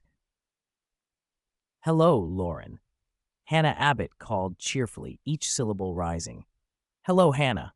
Are you staying at school for Christmas too?" "Yes, I don't want to spend Christmas at a pub again this year." For years, Hannah's mother had taken her to the Leaky Cauldron for the holidays, where Tom used to throw a party. The food was good, and Hannah had always wanted to try butterbeer, but this year she preferred Hogwarts. Loren glanced at her basket. It was full of fruit, mostly pears. Several Hufflepuffs had already asked him how to freeze pears properly. They always seemed to approach life with such straightforward, earnest enthusiasm. "Oh, I want to try freezing other fruits too," Hannah said when she noticed him looking. Neville had the same idea, but he went home. Maybe you two could write to each other and compare notes. Loren smiled inwardly. No one knew he was thinking that Hannah would eventually be Neville's wife, and he was curious to see how the quiet boy would react if they started corresponding early. It amused him. "Really? I'll remember. If I freeze some good fruit, I'll share it with you." Hannah skipped away, waving. After she left, Loren tickled a pear painted on an enchanted portrait and listened to its giggle as he pushed open the kitchen doors. The house elves were busier than usual, preparing both lunch and extra trimmings for the Christmas feast. The sight made him pause. 100 turkeys, plucked and ready, were scrubbing themselves in an enormous wooden tub of brine and marinades, smearing sauce over their bodies to make the roast flavorful. Wheat and several other house elves stood by, wagging their fingers and directing the commotion like conductors at a rather shrill orchestra. Loren looked around for Wheat. "Could I have some more pears?" he asked. "Certainly. It would be Wheat's honor." Wheat's eyebrows flew up with delight. He seemed genuinely pleased that Loren liked the pears he'd prepared before. Loren felt awkward at the fawning tone. It sent a shiver up his spine. Still, Wheat packed a basket tightly, so tightly the outer pears looked ready to tumble out, and handed it over. Loren fumbled in his pocket and produced a box of chocolate frogs. "It's nothing much. Consider it a Christmas gift." It was a small thing, the sort of tip you might give at the holidays. Wheat stared at the box, then began to tremble, tears forming at the corners of his eyes. "A Christmas gift. Mr. Morgan gave Wheat a Christmas gift," he whispered. "Oh my goodness, Wheat has a Christmas gift," the house elf squealed, and then dashed around the kitchen, holding the chocolate frog aloft, shouting in his rapid, high-pitched tongue. The other elves gasped and clapped as if something monumental had occurred. Loren considered slipping away. He had known house elves could be odd, but not like this. After several frantic loops, Wheat returned and fell to his knees before Loren, eyes shining. "Kind, benevolent, great Mr. Morgan, Wheat will be forever loyal to you. Even when you graduate from Hogwarts," another elf added solemnly. "If you wish, Wheat will always serve you." Loren froze. A single box of candy had summoned a chorus of pledges and eternal fealty. What had Dumbledore taught these elves, he wondered? Some kind of gratitude training? He tried to backpedal. No, you don't have to. Really, it's nothing special. But Wheat would not be shaken. This is Wheat's promise. In Wheat's eyes, there is nothing more precious in the world. Stubbornness met stubbornness. Seeing persuasion was hopeless, and that he could not plausibly refuse without hurting the elf, Loren decided the only option was escape. He tucked the basket of pears under one arm and hurried out of the kitchens, thinking that next time he'd ask someone else to fetch food for him, or simply find another elf to deal with. 72. Start the angler's Christmas vacation. Just as Loren was setting a row of pears on the windowsill, Ron came back into the common room carrying a chessboard and 2 sets of pieces. His head hung low. Ah! He sighed loudly, trying to drag Loren's attention from his task. Loren kept his back to him, still thinking about perfecting the frozen pears. This time, there were 18 in the basket. He had split them into 3 groups of 6, one left frozen as it was, the other 2 frozen for a day, thawed, then refrozen. Each time a batch thawed, he would taste one. Ron's probing sigh grew longer and louder. Has Harry gone? Loren feared Ron might hyperventilate from all that sighing. He used a fingertip of snow to sketch neat grid lines across the sill outside the window, an absent-minded habit that oddly suited the moment. Seeing Loren finally look up, Ron hurried on. Yes, he bolted. Couldn't wait to spend Christmas with his godfather. If you ask me, staying at school for Christmas isn't so bad. Is there, and I mean this as a possibility, that he just didn't want to play chess with you anymore? Loren said dryly. Loren closed the window, padded over to the armchair by the fireplace, and sat down. He wiped his snow-dampened fingers on a handkerchief and held them out to the fire. What's wrong with wizard chess? It helps your mind. Loads of great wizards played it when they were young, Ron grumbled. A childhood without wizard chess is incomplete. I could promise not to checkmate you for the first 50 moves, Loren said. Just one game? Come on, just one. Ron sounded desperate. The twins had vanished somewhere, and Ron was bored. Loren rubbed his hands together to warm them and looked at Ron. Let's play a different kind of chess. I'm up for anything. Name it, Ron replied, suddenly animated. Loren tapped the nearby table with his wand. 15 straight horizontal lines and 15 vertical ones sprang up across the wooden surface, forming a precise grid. 2 books on the table opened on their own, and their pages tore free, curling into smooth black and white flattened pieces of stone, exactly as Loren had pictured. The empty covers folded into little boxes, and a high-quality set of Gomoku appeared. Ron gaped. Wow, your transfiguration's better than Hermione's. Loren explained the rules of Gomoku, the simple, forbidless 5-in-a-row variant, and Ron, delighted with the smooth, round stones, was eager to try. They began to play. Loren had meant to let Ron win occasionally to keep him interested, but Ron took to the game with surprising speed. He learned from every mistake, never repeating an error, and turned Loren's tactics back on him. Loren found himself losing more often than he expected. He fought to squeeze in a few more rounds before making an excuse that it was time for dinner. Ron, however, wouldn't let it drop. Let's keep playing at the table. You can play with the roast turkey, Loren muttered. At the dinner table, Loren ate with one eye on the chessboard and the other on the rest of the hall. Many students had stayed for the holidays, fewer Slytherins than usual, and most of those seemed half-blood, while most pure-blood families had gone home. He bit off a chunk of meat, savored the gravy, and ignored Ron's persistent nagging. Ron circled to the other side of him. After dinner? Please? Loren chewed on a bone and declined to answer. Chess would have to be limited to a game now and then. Too many games, and his reputation could take a hit if he lost. Unanswered, Ron wandered off to the twins. George, I just learned a new game.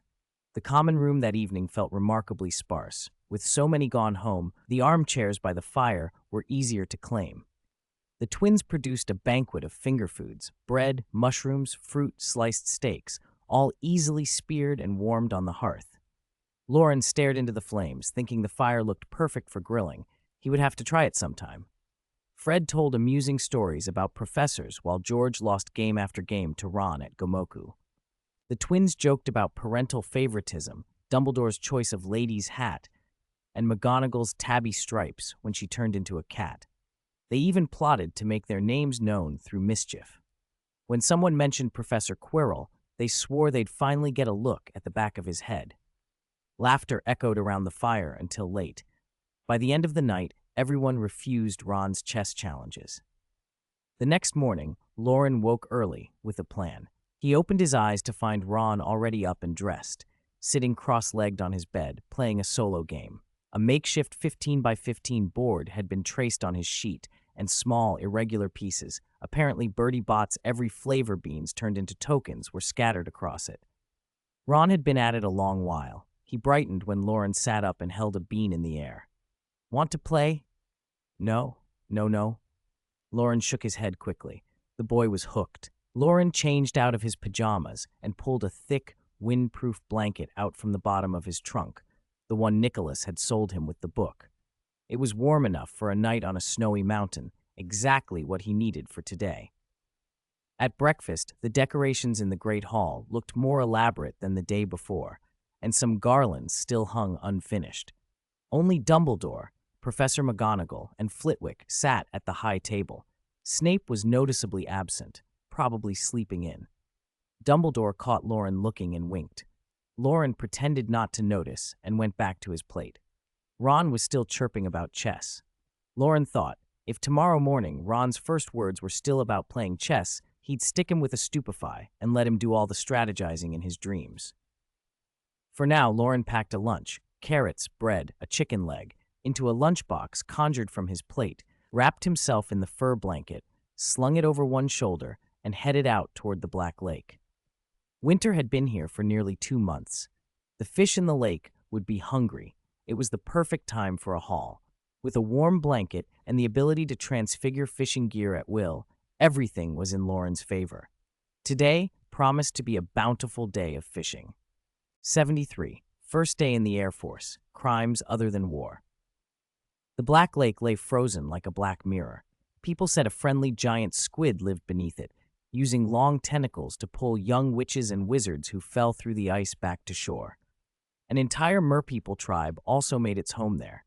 The merpeople, ancient and intelligent humanoid magical creatures, ruled the waters beneath the surface.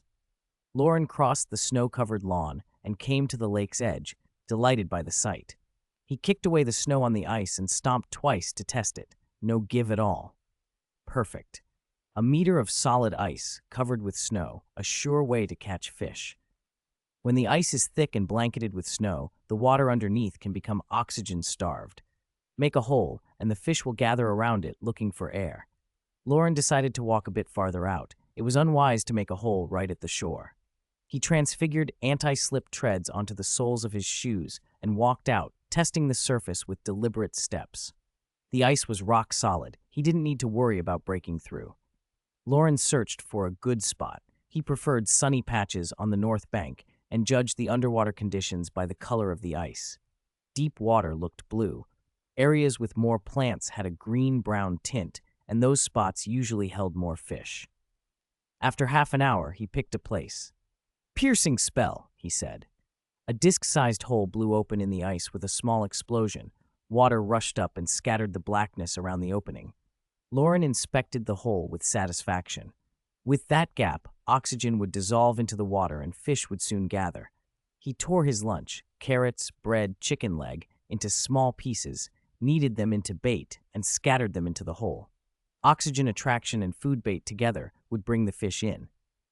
He used Oxio to summon stones from the shore, transfigured them into a lounge chair, a windbreak, a fishing rod, a bucket, fully equipped. He hung the chicken leg meat on the hook and cast his first line easily. Transfiguration is truly a fisherman's blessing, Loren sighed as he lay back on the lounge chair, covered with a warm fur blanket. He watched the float bob over the ice hole and waited for his good start. Around noon, the sun broke through the clouds, sending a pleasant warmth across the snow. Loren closed his eyes and relaxed. Warm sun, no wind, perfect fishing weather. The warmth made him drowsy, and his eyes blurred as he drifted off. Loren! Ron's voice behind him snapped him awake. Loren jolted, ignored Ron's teasing, and checked his rod. His bait was gone. He'd fallen asleep and missed his first catch. Heartache. It stung. Ron and a Hufflepuff boy came stumbling across the ice to where he was sitting. What are you doing here? Ron asked, eyeing the setup. Fishing. Loren rebaited with a practiced hand. This time I'll get one. What do you need? The Hufflepuff boy peered at the rod. Why don't you Oxio the fish? He asked, curious.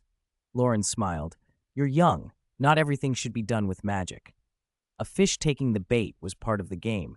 He didn't intend to come back empty-handed. Seriously, what do you need? This is Rolf Scamander from Hufflepuff, Ron said. He's come to ask you about the frozen pears. Several Hufflepuffs had already come over the past few days to ask how it was done. Loren nodded at the curly-haired boy. Rolf, nice to meet you. They settled down. Rolf and Ron were interested in fishing, so Loren transfigured 2 more lounge chairs for them. The 3 of them lay on the ice, chatting while waiting for a bite. Rolf knew a lot about fantastic beasts and mentioned that besides ordinary fish, the lake could shelter dark arts creatures like Grindylows. He hesitated as if he'd remembered something important, then asked, How long have you been here? All morning, I guess. I nodded off and missed the first bite. It'll be fine. There'll be more. Loren was confident. With the spot and his setup, he couldn't imagine coming back empty-handed. Your bait might have been taken by a Grindylow, Rolf said finally. Grindylows were vicious, unintelligent water-dwelling creatures, sometimes kept by merpeople as pets. They were green, horned, with long fingers and sharp green teeth. They could very easily pluck bait from a hook and eat it without getting hooked themselves. No way. Loren turned pale and pulled up the line. The bait was gone. He closed his eyes in despair. He hadn't expected the fish here to be so crafty, taking the bait with their hands and leaving nothing for the line. Ron tried to keep a straight face but burst into laughter. You might as well come play chess with me in the castle. What do you know? It's the fish's fault, not mine. Loren mumbled, dazed. You set the spot and put down the bait. They should take the hook. Doesn't that make sense? Ron teased. Fishing's supposed to be leisure. Whether you catch anything or not isn't important. Loren's voice trailed off, but his eyes wandered around the lake. He was determined not to return empty-handed. I can help you make fish food, something ordinary fish will eat, but Grindylows hate, Rolf said. His suggestion restored Loren's resolve. In the sunlight, the little curls on Rolf's head shimmered. The mood lightened. Loren packed up his blanket and plate and decided to leave the stones as a marker. He would go back tomorrow after preparing the special bait. On the walk back to the castle, they talked and learned that Rolf Scamander was the grandson of Newt Scamander, the author of the textbook Fantastic Beasts and Where to Find Them. The Scamander family had a strong scholarly heritage, and Rolf's interest in fantastic beasts explained his knowledge of Grindylow behavior and why he could help Loren with bait. Note, Rolf Scamander was born in 1980 and is the same age as Harry. This story is not my original creation. Some elements, like the Oxio charm, come from the official sources. I'm just padding the word count, 74. Human joys and sorrows are not the same. Loren and Rolf spent the afternoon together, trading tips about fish food and debating how best to make frozen pears. Loren idly asked Rolf about magical creatures he'd heard of, thunderbirds, akamis, just tossing out whatever came to mind. Rolf had been a little resentful at first. His grandfather Newt had taken the family back to Paris for a nostalgic trip and left him behind at Hogwarts. Now the holiday didn't seem so bad. It was Sunday, 2 days before Christmas. When Ron woke up, he still wanted to lie in bed a little longer, squirming under the covers, slurring his words, and not pestering Loren to play chess. Loren felt a smidge of pity. Ron had lost another chance to go back to sleep. After breakfast, Loren hurriedly dragged Rolf down to the Black Lake. The day was windless and bright. Loren grinned to himself. Fate has decided these fish are mine. Accept it. With a practiced motion, drill a hole, bait the spot, cast the line, lie down, Loren moved so quickly Rolf couldn't react. I mixed some herbs into the fish food. Grindylows won't like that smell, Rolf said as he settled into the chair beside him.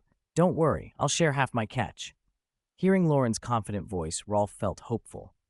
Loren, he called. Rolf, Loren answered. Ron's voice came from behind them, energetic and breathless, a bundle of Bertie Bott's every flavor beans in his hands. Escaping the covers hadn't been easy. Do you really have to get up this early just to fish? He panted. If you want fish, you could ask the house elves to make some. I remember a dish called stargazy pie. Lots of fish in that.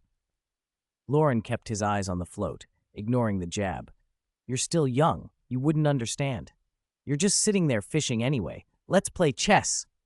Ron shook the bag of beans so the jelly beans rattled. Loren finally glanced up. There wasn't anywhere nearby suitable for sleeping, so he abandoned the idea of stunning Ron with a stupefy. Play with Rolf, Loren said, waving his wand. Another reclining chair and a stone table with a grid materialized between Ron and Rolf. Rolf's curly hair flopped as he peered at the grid, wondering what game one could play with Bertie Bott's beans. Ron and Rolf turned the beans into chess pieces. Working together, the pieces were much neater than Ron's usual chaotic creations. Rolf picked up the rules of Gamoku quickly and was eager to try, but playing against Ron grew dull fast. Rolf was a beginner, and Ron could always arrange a quick win. After a few rounds, Ron felt guilty about bullying him, and Rolf was relieved. Chess was out. They munched the candy beans and lay back on their chairs, waiting for Loren to catch something. Loren checked his line now and then. The bait was always there, but nothing took it. He kept casting and reeling as if it were a meditation. Ron watched his float quiver and felt a faint tug through the rod. Am I getting a bite? He whispered, heart pounding. Pull it up slowly. Give a little tug when needed, Loren instructed calmly, teeth clenched. Beginner's luck, he told himself.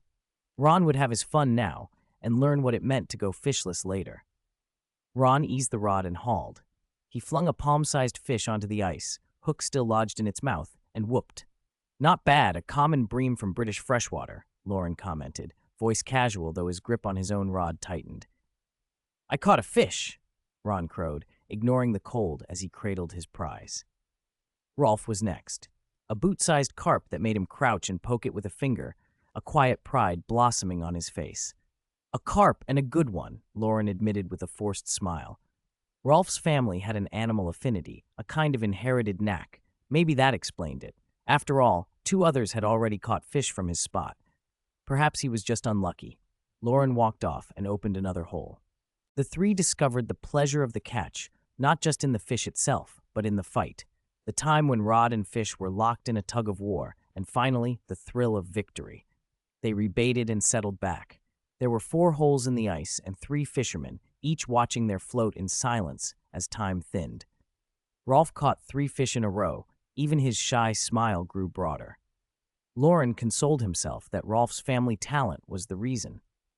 A few minutes later, Ron hauled up a fish longer than his arm, his fingers reddened by the cold, grinning wildly as he hugged it. Human joys and sorrows do not always overlap. Loren only found Ron noisy.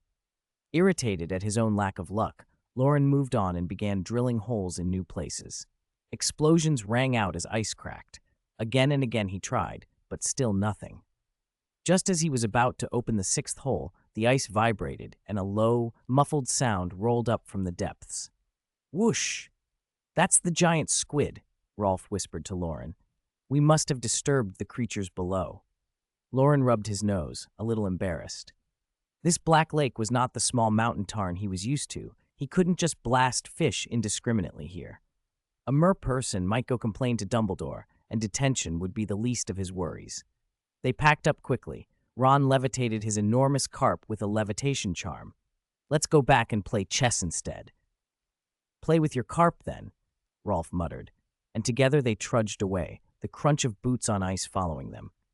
Beneath the frozen surface, scattered shafts of light pierced the dim water and were swallowed by the dark. An ancient merperson watched the 3 recede. He was very old. His dark green hair and beard were brittle and faded, as if winter had touched them. The iron gray of his skin had blended into the silver of his tail, giving him a pallor between gray and white. His eyes, as worn as autumn leaves, shone faintly in the gloom. Memory and legend passed through his gaze, reflecting the figures on the ice. That black-haired witch had many names. Some called her Morgan Le Fay, others Morgana. The merperson could no longer remember them all. In the tales, she sometimes appeared as friend, sometimes as foe, once perhaps a companion of Merlin, later cast as his adversary. The truth had long been lost in history. Many wizards now barely knew the name. A few days earlier, Centaur friends had sent word that the stars had shifted, something unseen in 1,000 years. A tide would sweep across both the Muggle and the magical worlds. Hearing the name of the young wizard on the ice, the old merperson felt, as if in his bones, the approach of that tide. Ron found a small bucket and put his large carp in it, intending to feed it and keep it safe until Harry returned so he could show him the fish he'd caught. Not long after they got back to the castle, the sunlight faded behind clouds and the sky went overcast. By evening, the wind had picked up and it began to snow. The wind howled through the night. Loren woke late, cocooned in his quilt and reluctant to leave the warmth. By the window, Ron stood staring at the pears Loren had buried in the snow. Hearing Loren stir, Ron glanced over. "Your pears are going a bit black. Are they still edible?" "Let me see." Loren padded to the window in his pajamas. The pears' yellow skins had gone dull with a grayish cast, but they hadn't blackened completely. "Not yet. They need a few more days. They have to go fully black." He picked out a few pears that would need thawing, set them in a basin indoors to act as a control group, and planned to subject them to repeated freezes and thaws. The weather outside was typical for the season. Those 2 sunny days they'd had for fishing had been a rare blessing. Loren had felt he'd done his part. The human factor was fine, but his geographical advantage had been lacking. The native fish of the Black Lake were rude, and Loren hadn't the heart to teach them manners. Fishing was out of the question. After dressing and a quick wash, he went to the Great Hall for breakfast. The house elves' Christmas preparations had left a much fuller spread than usual. Steaks, roasted turkey, all delicious. "Want to play chess later?" Ron mumbled, bread in his mouth, as he came up behind Loren. "If you ask again, I'll turn you into a wizard's chess piece and put you on the board for the others to beat up," Loren said, slurping his pumpkin porridge. "If you don't want to play, don't be so fierce." Ron grumbled and wandered off to the next table to find Rolf. Loren couldn't actually perform transfiguration on people yet. He was only joking. Back in the common room, he refroze the pears he'd set out to thaw and pulled out his quill to finish his homework. Ron sat nearby, playing chess by himself, occasionally popping a piece into his mouth. Loren suspected he'd spent his spare money on Bertie Bott's every flavor beans. McGonagall had given the most assignments. Mostly basic transfiguration theory, which Loren copied onto the parchment with ease. Snape's was harder, but Loren's potion knowledge already outstripped first years. He answered those without opening the book. Before Loren had finished 2 assignments, Ron began sighing loudly, trying to get his attention.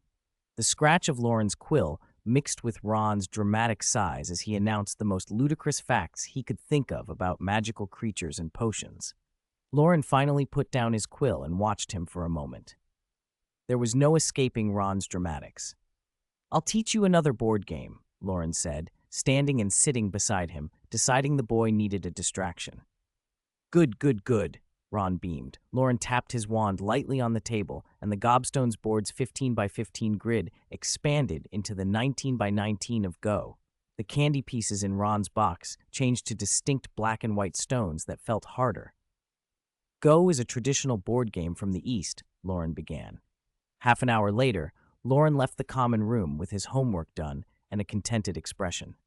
Ron remained staring blankly at the board, his brain spinning to keep up. The idea that a single stone placed far from the center could end up surrounding a whole area both baffled and fascinated him. Loren felt certain he'd filled Ron's head with enough to keep him occupied for a while. It was a kind of stupefy by distraction. For peace and quiet, Loren decided to go to the room of requirement. By now, he knew the staircases well and moved through them with ease, exchanging polite greetings with the portrait of silly Barnabas dancing with a troll as he went. He was about to conjure a library to finish the rest of his homework, perhaps even one containing all the answers, when a door appeared on the wall where the room of requirement should have been. A thin woman with large round glasses and an abundance of beads and chains around her neck opened it from inside, smelling strongly of sherry and looking decidedly tipsy. "Professor Trelawney," Loren said, surprised. They wouldn't be allowed to take divination until 3rd year, but Professor Trelawney's reputation preceded her. Her essays were the easiest to bluff, if a student could invent a plausible calamity. Trelawney's eyes struggled to focus as she looked Loren over. A Gryffindor student. You haven't had my class yet. Hick! She hiccuped and swayed. Loren stepped aside to clear a path. She mumbled something incoherent. Black hair, Jack of Spades. Then, without warning, shuddered. Her pupils seemed to drain of color until her eyes were all white. Black. Her voice went hoarse. The Dark Lord has left his forest, his scheme. White has foreseen. The Black Forest is the beginning of the tide. The blue-black one must go to. At the juncture of old and new, desperate souls cry out. The tide is about to begin. Loren's heart hammered. Professor Trelawney was making a prophecy. No matter how unreliable she often seemed, her prophecies had a way of coming true. He pulled out paper and quill and wrote the words down as she spoke, each fragment sinking in. The fact she'd made it while looking straight at him suggested it involved him somehow. When Trelawney's eyes cleared, she blinked and, as if nothing had happened, said, "Gryffindor, remember to take my class in 3rd year. You seem to have some talent," and shuffled off, still smelling of sherry. Loren reread his notes. The Dark Lord could only mean Voldemort. White sounded like Dumbledore. The Black Forest and the tide were less clear. The phrase, desperate souls, struck a chord. Nicholas's riddle might be connected. The prophecy hinted that at a juncture between old and new, a tide would begin from a Black Forest, and a desperate soul would be there. He decided to take it to Dumbledore right away. In the headmaster's office, Fawkes preened listlessly on the desk. Even phoenixes dislike glum weather. Dumbledore was studying the parchment Loren handed him, a lemon sherbet candy poised lazily at the edge of his mouth. He looked up and smiled, amused by the young man's urgency. "Even now, I am always amazed by the mystery of prophecy," Dumbledore said, putting the parchment down. "Do you have any idea what the tide and the Black Forest might be?" Loren felt the whole thing might be the butterfly effect of something small in his timeline. He didn't recognize either image from the plot he knew. Dumbledore popped the lemon sherbet into his mouth and considered. "I'm not certain what the tide is," he said slowly, "but the Black Forest may not be difficult to guess. Centaur and merpeople had both warned of a tide, a great change not seen in 1,000 years, something even Dumbledore hadn't been able to define. If Trelawney had prophesied it, it warranted investigation. "Please, no riddles," Loren said, tapping the desk once with his palm. "Just tell me what it means. I don't like people beating around the bush." Dumbledore laughed. "As a wizard, one should have patience, Loren." "It's urgent," Loren insisted. "How about this? If your Christmas gift surprises me, you tell me." Dumbledore regarded him over his spectacles, amusement twinkling. "You're proposing a bargain?" "You're 100 years old," Loren protested. "Stop being childish." Dumbledore chuckled. "When I'm with you young people, I feel younger myself." Realizing Dumbledore would drag this out until after Christmas, Loren stood, patted his trousers, and left. "Goodbye, Loren. I look forward to your gift." Dumbledore smiled after him. "I'll send you a box of cockroach clusters," Loren called over his shoulder, "with a real cockroach inside." Dumbledore's expression wavered as he imagined the prank. As Loren descended the stairs on the 4th floor, he almost ran into Ron. "What are you doing here?" Loren asked. He'd expected Ron to be in the common room, still puzzling over the go board. Ron wore a smug smile. "I just protected the Philosopher's Stone," he declared proudly. Harry wasn't at school, and there was no sign that the stone was anywhere near, so Ron's protection probably meant he'd done something like met Fluffy. Loren only said, "Oh," refusing to ask. "Why don't you ask me?" Ron pressed. "You should want to know." "I don't want to." Loren grinned. The law of conservation of happiness was working in his favor. "You must ask me how I protected the stone." The two bickered their way down the corridor, Loren's grin widening and Ron's smile slowly fading. Later that afternoon, Ron learned worse news. The carp he'd intended to keep had been left in the bucket out in the courtyard overnight. The storm had frozen the water solid. The carp had died, trapped in a block of ice, its eyes open and glassy. Ron was heartbroken.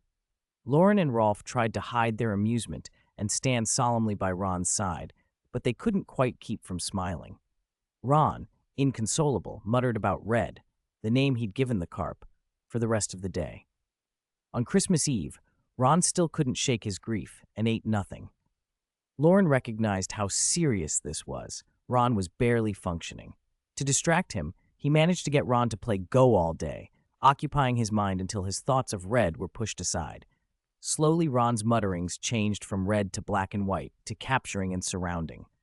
Christmas morning, Loren woke to piles of presents at his bedside. "Merry Christmas," he called. Ron was already up too, surrounded by packages and eager to start unwrapping. 76. Christmas gift. For a long time, Loren fretted over what gifts to prepare. He wanted something fresh, sincere, and not trite. He mulled over the meanings of many different presents, but still couldn't decide. By chance, he overheard Ron saying his most desired Christmas gift was a Honeyduke's Christmas box. At that moment, Loren realized exchanging gifts didn't have to be complicated. Happiness was enough. The Honeyduke's Christmas box contained 9 best-selling magical sweets: jelly slugs, sugar quills, peppermint toads, chocolate frogs, Drooble's best blowing gum, fizzing whizbees, licorice wands, ice mice, and Bertie Bott's every flavor beans. Cockroach clusters weren't on the list, which proved the wizarding world still had its limits of normalcy. Loren, however, was not a normal wizard. He ordered Honeyduke's boxes for all his friends and slipped a pack of cockroach clusters into each one. When he placed the order, he'd sighed. Ambrose, the owner of Honeyduke's, was too young to know how to cater to heads of houses. If cockroach clusters had been an official inclusion, Dumbledore might be so delighted he'd let Loren open a small branch in the castle, and that would mean sacks of galleons. For Dumbledore's box, Loren had tucked in a pair of women's woolen socks embroidered with butterflies and trimmed with lace. He was sure Dumbledore would like them. Loren had thought about putting real cockroaches into the cockroach clusters, but in the end, he decided against it. Hermione's gift was Loren's condensed potions notes, a tidy summary of theory and systems he hoped would help her study. As for Grandpa Bates, Loren didn't prepare a present. They'd relied on each other for so many years. Christmas for them was just a richer meal, no special rituals. "Thank you, Loren." Ron stood behind a Honeyduke's box nearly as big as himself, cheering. He ripped open the box, set aside the Bertie Bott's every flavor beans, his chess pieces, and unwrapped a chocolate frog to eat. Then his eyes landed on the cockroach clusters. He picked up a pack and examined the praying mantis pattern on the paper. The legs seemed to twitch. He hesitated. "You eat it too," Loren said, setting a whole box of cockroach clusters in front of Ron before turning away to open more gifts. Ron looked bewildered, but he wasn't stupid. Loren shrugged, a small sneer. "Even Dumbledore likes cockroach clusters, didn't you know?" "Know what?" Ron's head popped out from behind a bulging parcel. "Dumbledore likes cockroach clusters? He's the most powerful wizard. I like cockroach clusters, and I learn charms really fast. Hermione eats them, and she's top of the class." He listed examples, half joking, half earnest. Loren kept up the act. "That's right. Cockroach clusters make you powerful." He fixed Ron with a serious look, trying to sound encouraging. Ron glanced at the pack. Torn, he wanted power, but didn't want to eat the wriggly things. Loren's voice softened, almost whispering. "Try it. Why not try it?" He opened the packet, popped one into his own mouth, then offered the rest toward Ron. "The mystery of magic is in them." Ron, acting on reflex more than reason, grabbed one and shoved it into his mouth. The sensation of tiny arthropod legs moving in his mouth made him gag. He nearly spat it out. Loren clamped a hand over Ron's mouth, steadying him. "You've already come this far. Don't you want to be stronger?" It felt to Ron as if he might. He chewed, the chocolate shell cracking, and a burst of cocoa aroma filled the air. Before bitterness could come, a lemon sherbet filling trickled out and coated his tongue, sweet and sour. "Honestly, this tastes better than I expected," Ron admitted, bewildered, as if something had been taken from him. "Do you remember Ulick Gamp, the first Minister for Magic?" Loren asked slyly, both question and answer rolled together. Ron nodded, the name sounding vaguely familiar. "You can even recall odd bits of history of magic now. That's the effect of cockroach clusters." Loren nearly laughed as he brainwashed his friend, then, without giving Ron time to think more, returned to his bed to keep unwrapping. In the end, Ron was convinced enough to put the pack of cockroach clusters in his cupboard with the rest of his things. Loren lowered his head and opened his gifts, chuckling softly from time to time, pleased by what he found. Hermione had given him a compilation of history of magic notes. Her card teased that she wasn't worried about Loren's other subjects, but that he always fell asleep in History of Magic class and might end the term with a big fail. Her neat handwriting filled the page with admonitions to study, and the last paragraph promised, "We will always be the best of friends." Loren imagined Hermione's freckled face, lips pursed as she lectured him, eyes fixed on his, and a small smile slipped over his face. He hadn't expected Snape's gift, a standard #2 copper cauldron. A copper cauldron heats faster than pewter and speeds up potion brewing, a practical, not cheap present. At Pottage's cauldron shop, a #2 copper cauldron would cost about 25 galleons. Snape had indeed been generous. The rest of his gifts were from classmates, candies, quills, and similar things. Loren counted them with a satisfied expression. Ron came back carrying a dark purplish-red sweater. He eyed the bulging parcel on Loren's pile. "I think I know what's in this one," he said. Loren's heart gave a small lift. He tore open the package and found a sky-blue hand-knitted sweater and a box of Mrs. Weasley's homemade fudge. The sweater was soft and warm. The yarn was smooth and clearly well-made, nicer than the one Ron was wearing. Loren loved it. Ron flushed. "If you don't like it, you don't have to wear it," he mumbled, embarrassed. "Like it? Of course I do." Loren slid the sweater on. It was a touch big, but that only made it comfy. The dormitory door burst open, and Fred and George came barreling in, grinning. Each wore a dark blue sweater, one with a large yellow G, the other with an F. "Merry Christmas," they shouted. "Hey, look, Loren got a Weasley sweater too," George crowed. They took in the finer stitching of Loren's sweater and laughed. "That's clearly better than a Weasley's," Fred said with mock offense. "Mum puts more effort into outsiders," George added, earning a chorus of laughter. "Hey, hey, hey! Hey, hey, hey! Why don't you put yours on, Ron?" George patted Ron's shoulder. "This is a Weasley specialty."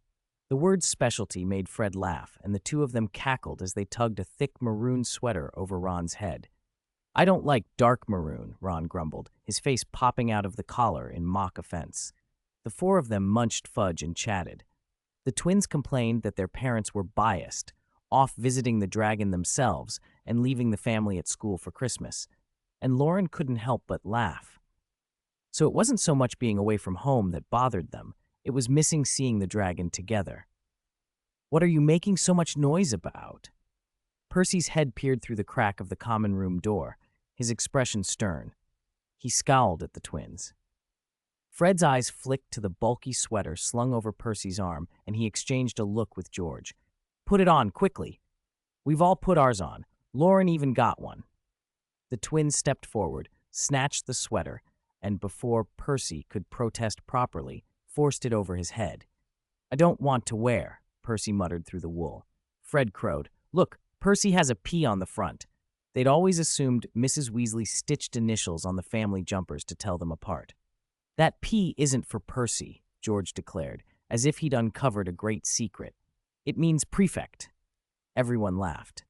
The twins each grabbed one of Percy's sleeves, restrained him, and pushed him out of the room. "You're not allowed to sit with the prefects today," someone called after him. "Christmas is a day for reunion," they shouted as they shoved him along, laughter trailing behind. The laughter faded as they made their way toward the Great Hall. The castle was decked in enchantments. Shimmering ribbons hung like strands of light from the ceiling, pooling and flowing toward the entrance. Floating flowers held candles that bobbed gently in an enchanted breeze. 12 enormous Christmas trees filled the center of the hall, each tree flanked by golden braziers whose flames licked like living ribbons. Magic candles weaved through the branches, scattering points of starlight through the foliage. At noon, the Christmas feast began. Roasted chickens, plump and fragrant, lined the tables by the dozen. Plates of roasted meats and mountains of potatoes, sausages, gravies, and sauces filled the air with a mouth-watering mix of smells that drifted through the whole castle. On either side of the long tables, wizard crackers, brightly wrapped and candle-shaped, sat in cheerful stacks. Fred picked up a cracker and tugged its fuse. Boom! The pop rang like a small mortar, and blue smoke swirled around him. When it cleared, Fred was wearing a Commodore's hat, and several lively white mice scurried across his shoulders. Before anyone could do more than laugh, the mice darted away and vanished. Loren felt the ringing in his ears ease as he wiggled his jaw, grinning. Wizarding treats were full of surprises. Ron and Percy took a step back at the sight of the mice, memories of past mischief making them uneasy. The feast was punctuated by the occasional explosion of smoke and confetti, with yellow flames, blue smoke, and the glow of floating ribbons reflected everywhere. The great hall looked like a dreamscape. At the high table, Dumbledore, his hat bedecked with flowers, laughed heartily at something Professor Flitwick had said. Hagrid sat beside Professor McGonagall, drinking and chatting, both in high spirits. Hagrid's face grew redder with each drink until, to the amusement of half the hall, he planted an affectionate kiss on McGonagall's cheek. She blushed and giggled. Fred shook his head. "If you ask me, Hagrid and Professor McGonagall aren't exactly a match," George winked. "She'll regret that when she's sober." Everyone laughed. The mirth was interrupted by a sharp "ow!" Percy had bitten into his Christmas pudding a little too quickly, and spitting out the offending object, a silver coin clinked onto his plate. A sickle. Loren watched the coin for a moment and, stroking his chin, asked, "Do you think there'll be galleons in the pudding?" At the mention of galleons, Ron's eyes lit up. He scrambled to the nearest pudding and got stuck in, devouring plate after plate as though it were water. He left the table triumphant but empty-handed, no galleons, not even a nut, and staggered with a painfully full belly. The twins trotted behind him, shoulders shaking with laughter. "You look like a pregnant mother," one of them teased. All around people gathered the little toys and trinkets that burst from the crackers. Loren tucked a pocketful of brightly wrapped crackers away and shook his head with an amused scoff. These people didn't know what was good.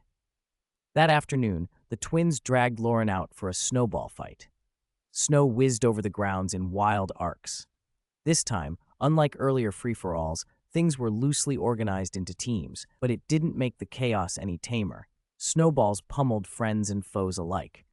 Loren found himself singled out, an easy target for the twins' teasing, while Ron and Percy tangled with the others. Loren crouched behind a drift as a snowball shattered nearby, showering his face with cold powder. He had had enough. Fingers diving into his pocket, he pulled out one of the crackers and pulled the fuse. "Let me give you a little shock," he muttered. Boom! Blue smoke erupted across the field. The cracker wasn't powerful, but it made a noise that echoed.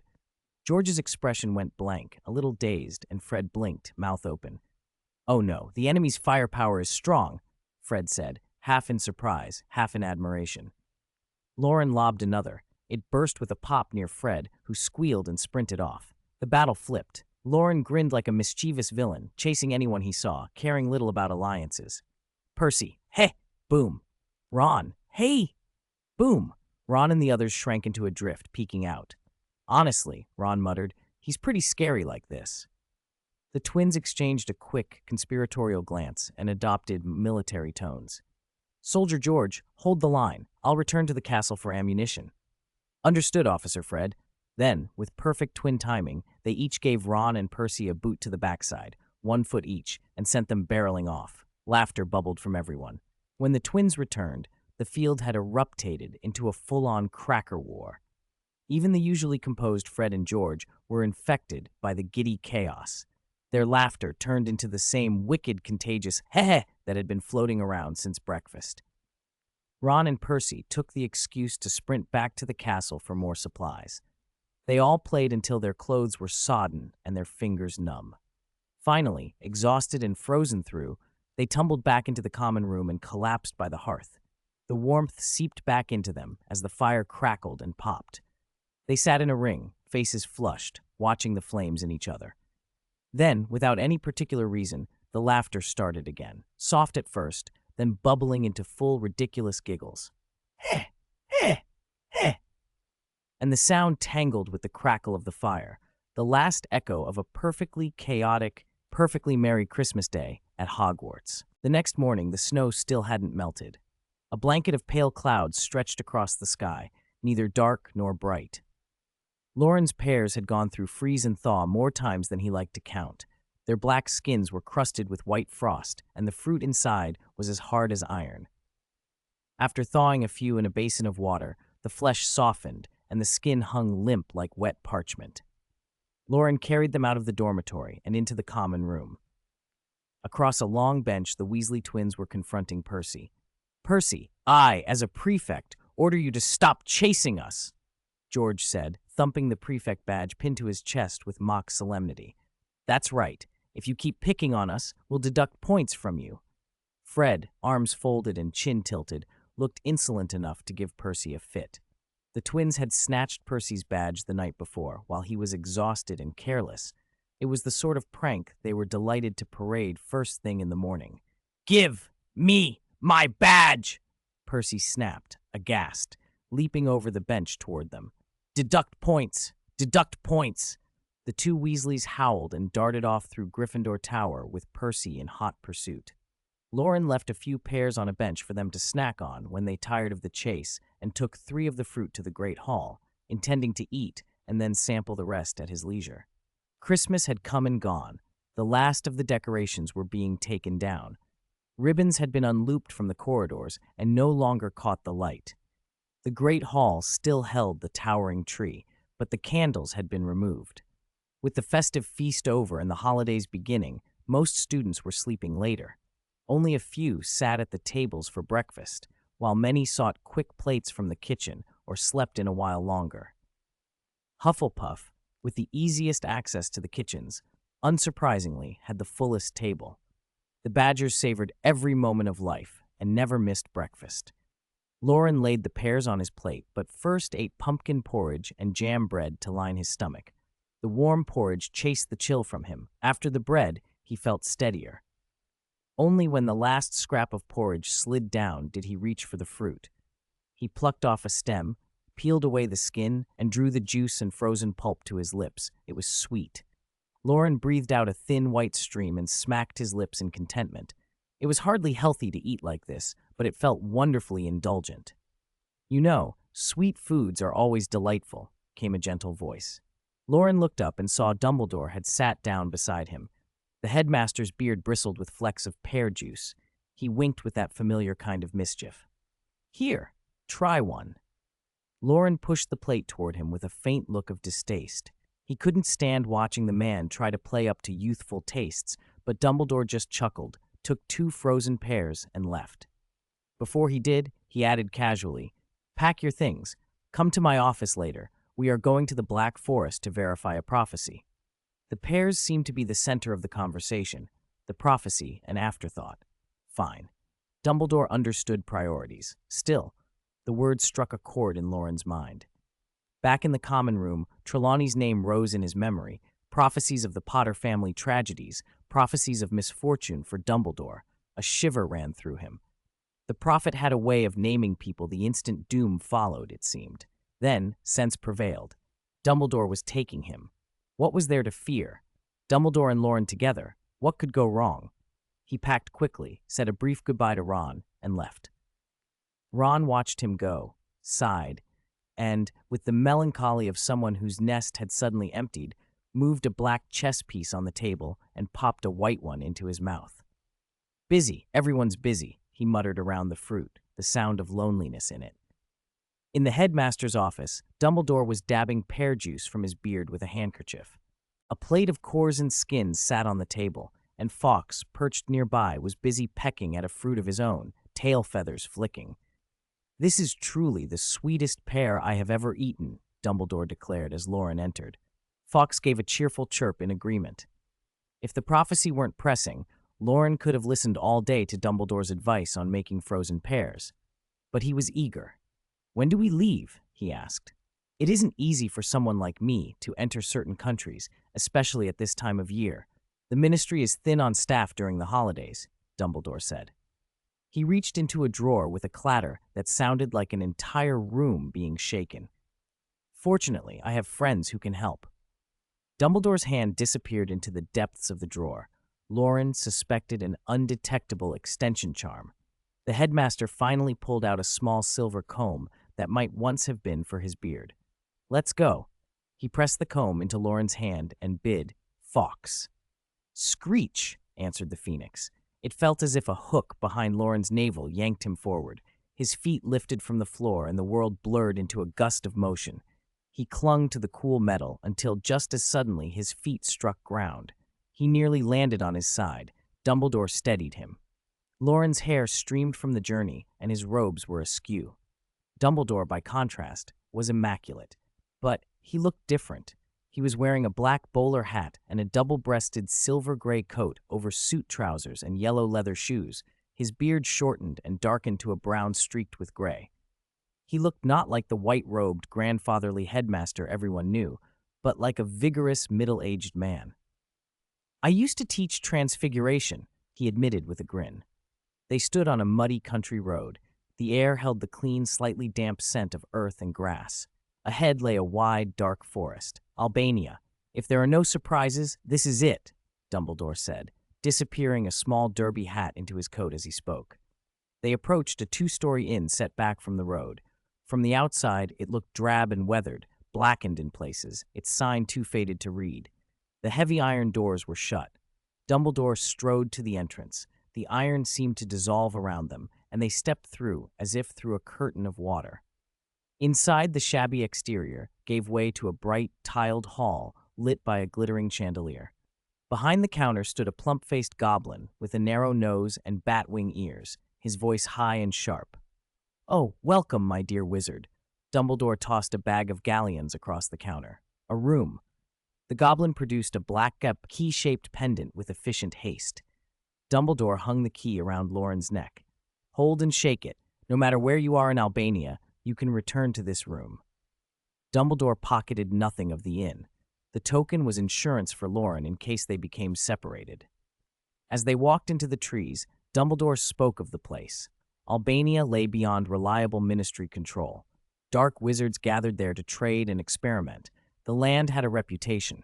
"Legends tell of vampires and werewolves, of witches who have endured for centuries," he said. "There are a number of strange events recorded from here. Hogwarts rumors say Quirrell once met a vampire and was cursed. Perhaps that explains his timidity and stammer." "I suspected Quirrell had tracked Lord Voldemort," Dumbledore continued, "but your reminding me of the prophecy made me realize it may not have been so simple. Voldemort possessed Quirrell in the forest and returned to Hogwarts with violent intent." Loren thought of the fragments of the prophecy he had heard.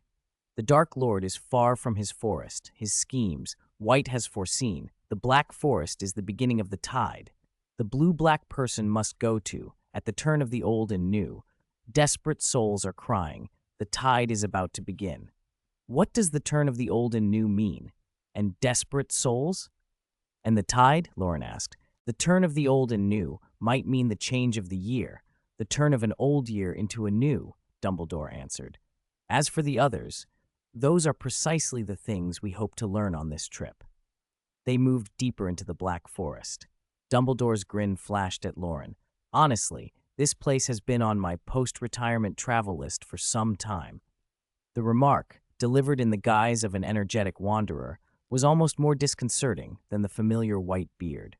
Loren swallowed his urge to protest and kept walking, the trees closing in like quiet, watchful witnesses.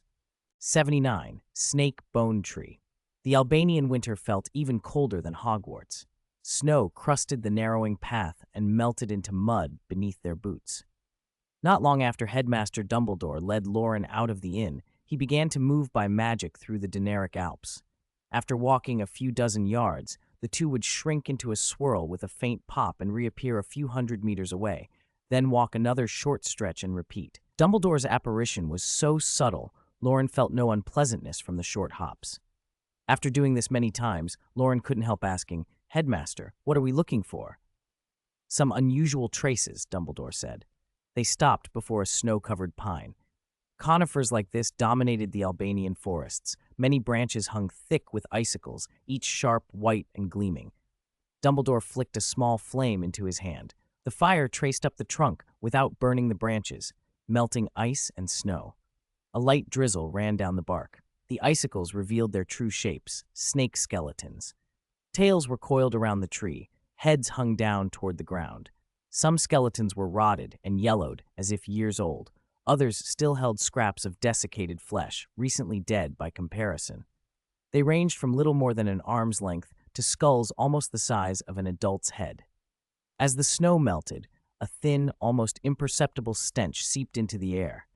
It seems Voldemort hasn't had it easy these last 10 years, Dumbledore murmured, examining the remains. He checked and rechecked them, as if confirming what he already suspected.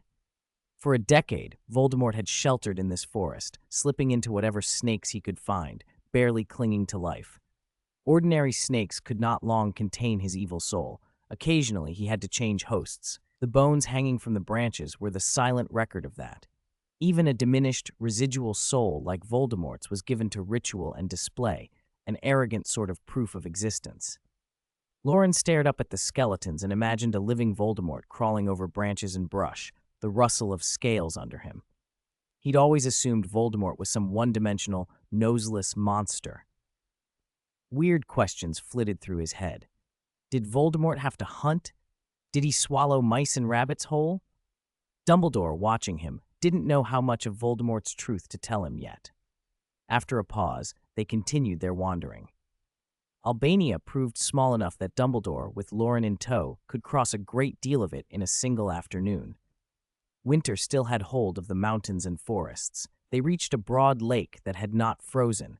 Dumbledore called it Lake Ohrid, its dark surface mirroring the clouds and encircling peaks. The headmaster relaxed as he looked across the water. "Nothing obvious here," he said. They had seen no werewolves, no vampires, no ancient witches. An old wizard's advice: don't jump to conclusions too early, Dumbledore added. He waved a hand and turned a stone into a small table, producing pastries as if from nowhere. He drew a steaming pot of tea from his sleeve and poured. Loren glanced at his own cumbersome suitcase and wondered absently whether Dumbledore's undetectable extension charm was even legal. He resolved, privately, to begin making his own spatial items with Flamel's help and to have something ready by summer. Voldemort used an evil ritual to put his soul into an abnormal state, Dumbledore said, as mist rose from the cups. Harry's mother protected him with love, something Voldemort never understood. The rebounded killing curse destroyed Voldemort's body and most of his magic. What remained was a fractured spirit, wandering and barely alive, which is why he hid in these woods for 10 years. Then Professor Quirrell came along, and Voldemort, needing a living host, took advantage of him. Dumbledore sipped his tea and then warned, "Do not be driven by power, control power." "Why not just expose Professor Quirrell?" Loren asked. "Voldemort cannot simply be killed, and Hogwarts needs a defense against the dark arts professor," Dumbledore answered with a touch of righteous frustration. He knew better than anyone how hard it was to find someone willing to teach that post. The position turned over every year. Besides, it would be difficult to prove the full danger without endangering the school. "Harry and his friends are suspicious of Professor Snape," Loren said. "They think he wants to steal the Philosopher's Stone." Dumbledore considered that and nodded. "There's some disagreement in their thinking, but it's not completely off base." He then turned the question on Loren. "What about you? Do you trust Severus?" Loren had noticed with his magical sight the oddity on Quirrell's head and Snape's black mark. Dumbledore looked to him for his judgment. "I think Professor Snape is just unlucky," Loren said. "Only he got bitten by Fluffy." Dumbledore paused, then smiled gently. "Perhaps I ought to show Severus how to calm that miserable dog." Loren's thoughts drifted back to desperate souls, either Quirrell's or Voldemort's, that seemed tied to the forest. He asked, "Are those snakes desperate souls?" "No," Dumbledore replied. "They're only ordinary snakes." "Then whose desperate soul would it be?" Loren asked. He didn't like the choice. A story of rehabilitating a villain felt cliched. To him, Voldemort's soul was shattered and would not be pitiful. If anything, it would grow more furious and vindictive toward anyone responsible for his state. Dumbledore's expression went distant. He sometimes wondered if things would have turned out differently had he treated the young Tom Riddle with more kindness when the boy visited the orphanage. "I think your prophecy will come to pass on the last day of this year," Dumbledore said finally. "It will be then that the old gives way to the new." Loren only muttered to himself why he had been brought here so early. The sunlight slid to the bottom of Lake Ohrid, fracturing into a scatter of bright motes that rippled across the water. As dusk fell, Dumbledore told Loren to take out a key and give it a shake. With a squeezing sensation at the base of his skull, Loren found himself standing in a brightly lit hotel room. Warm yellow light spilled from a lampshade and filled every corner. It was more than a room, practically a small apartment, with a living room, bedroom, kitchen, and bathroom. A brown fabric sofa ran along one wall. A tea set patterned with maple leaves sat on the table.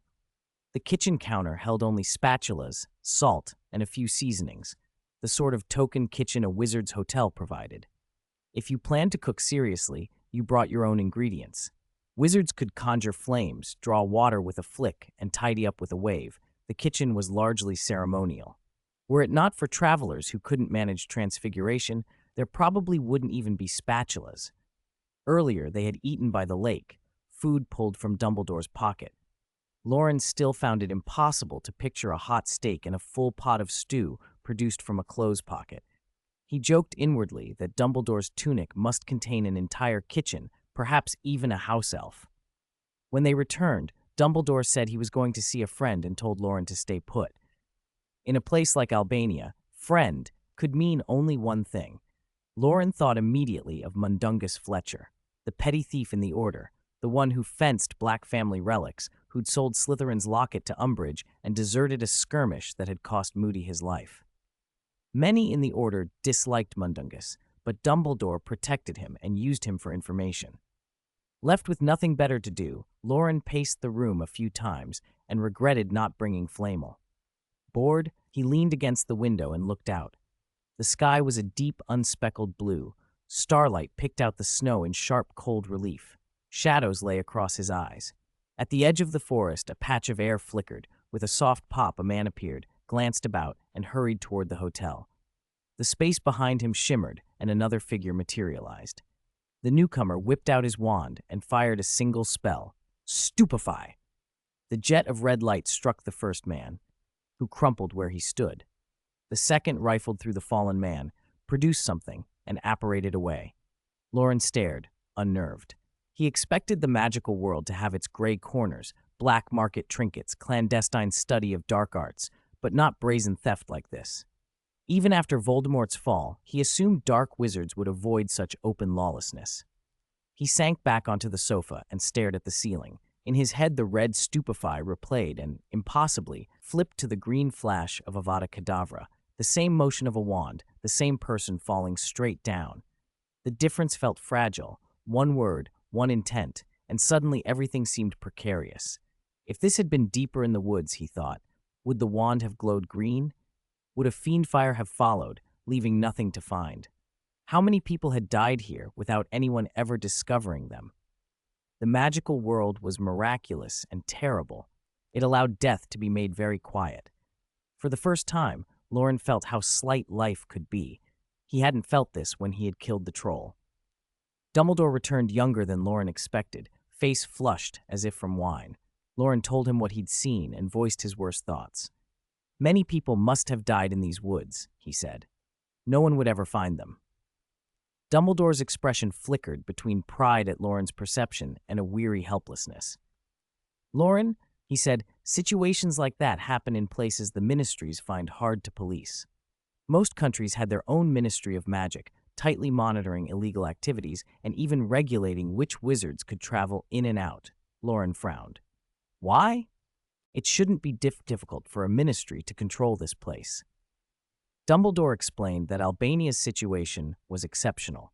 Its geography and history had left it outside the effective jurisdiction of any other country's ministry, and its own wizarding population was too small to support one.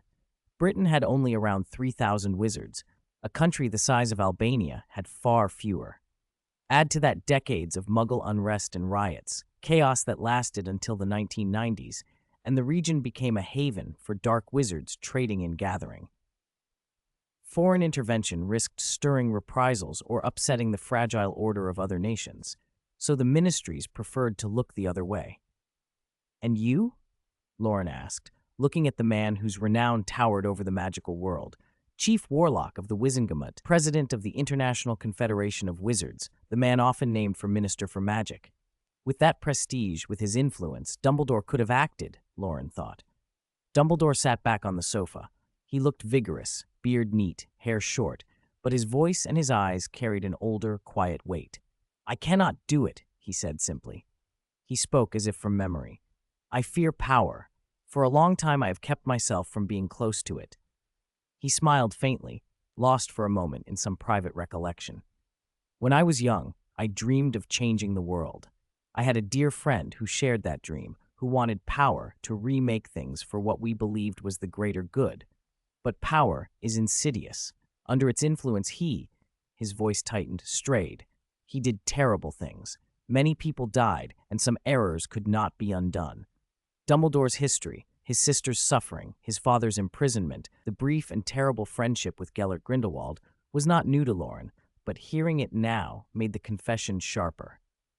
In his youth, Albus had been dazzled by ideas and by the closeness of an equal.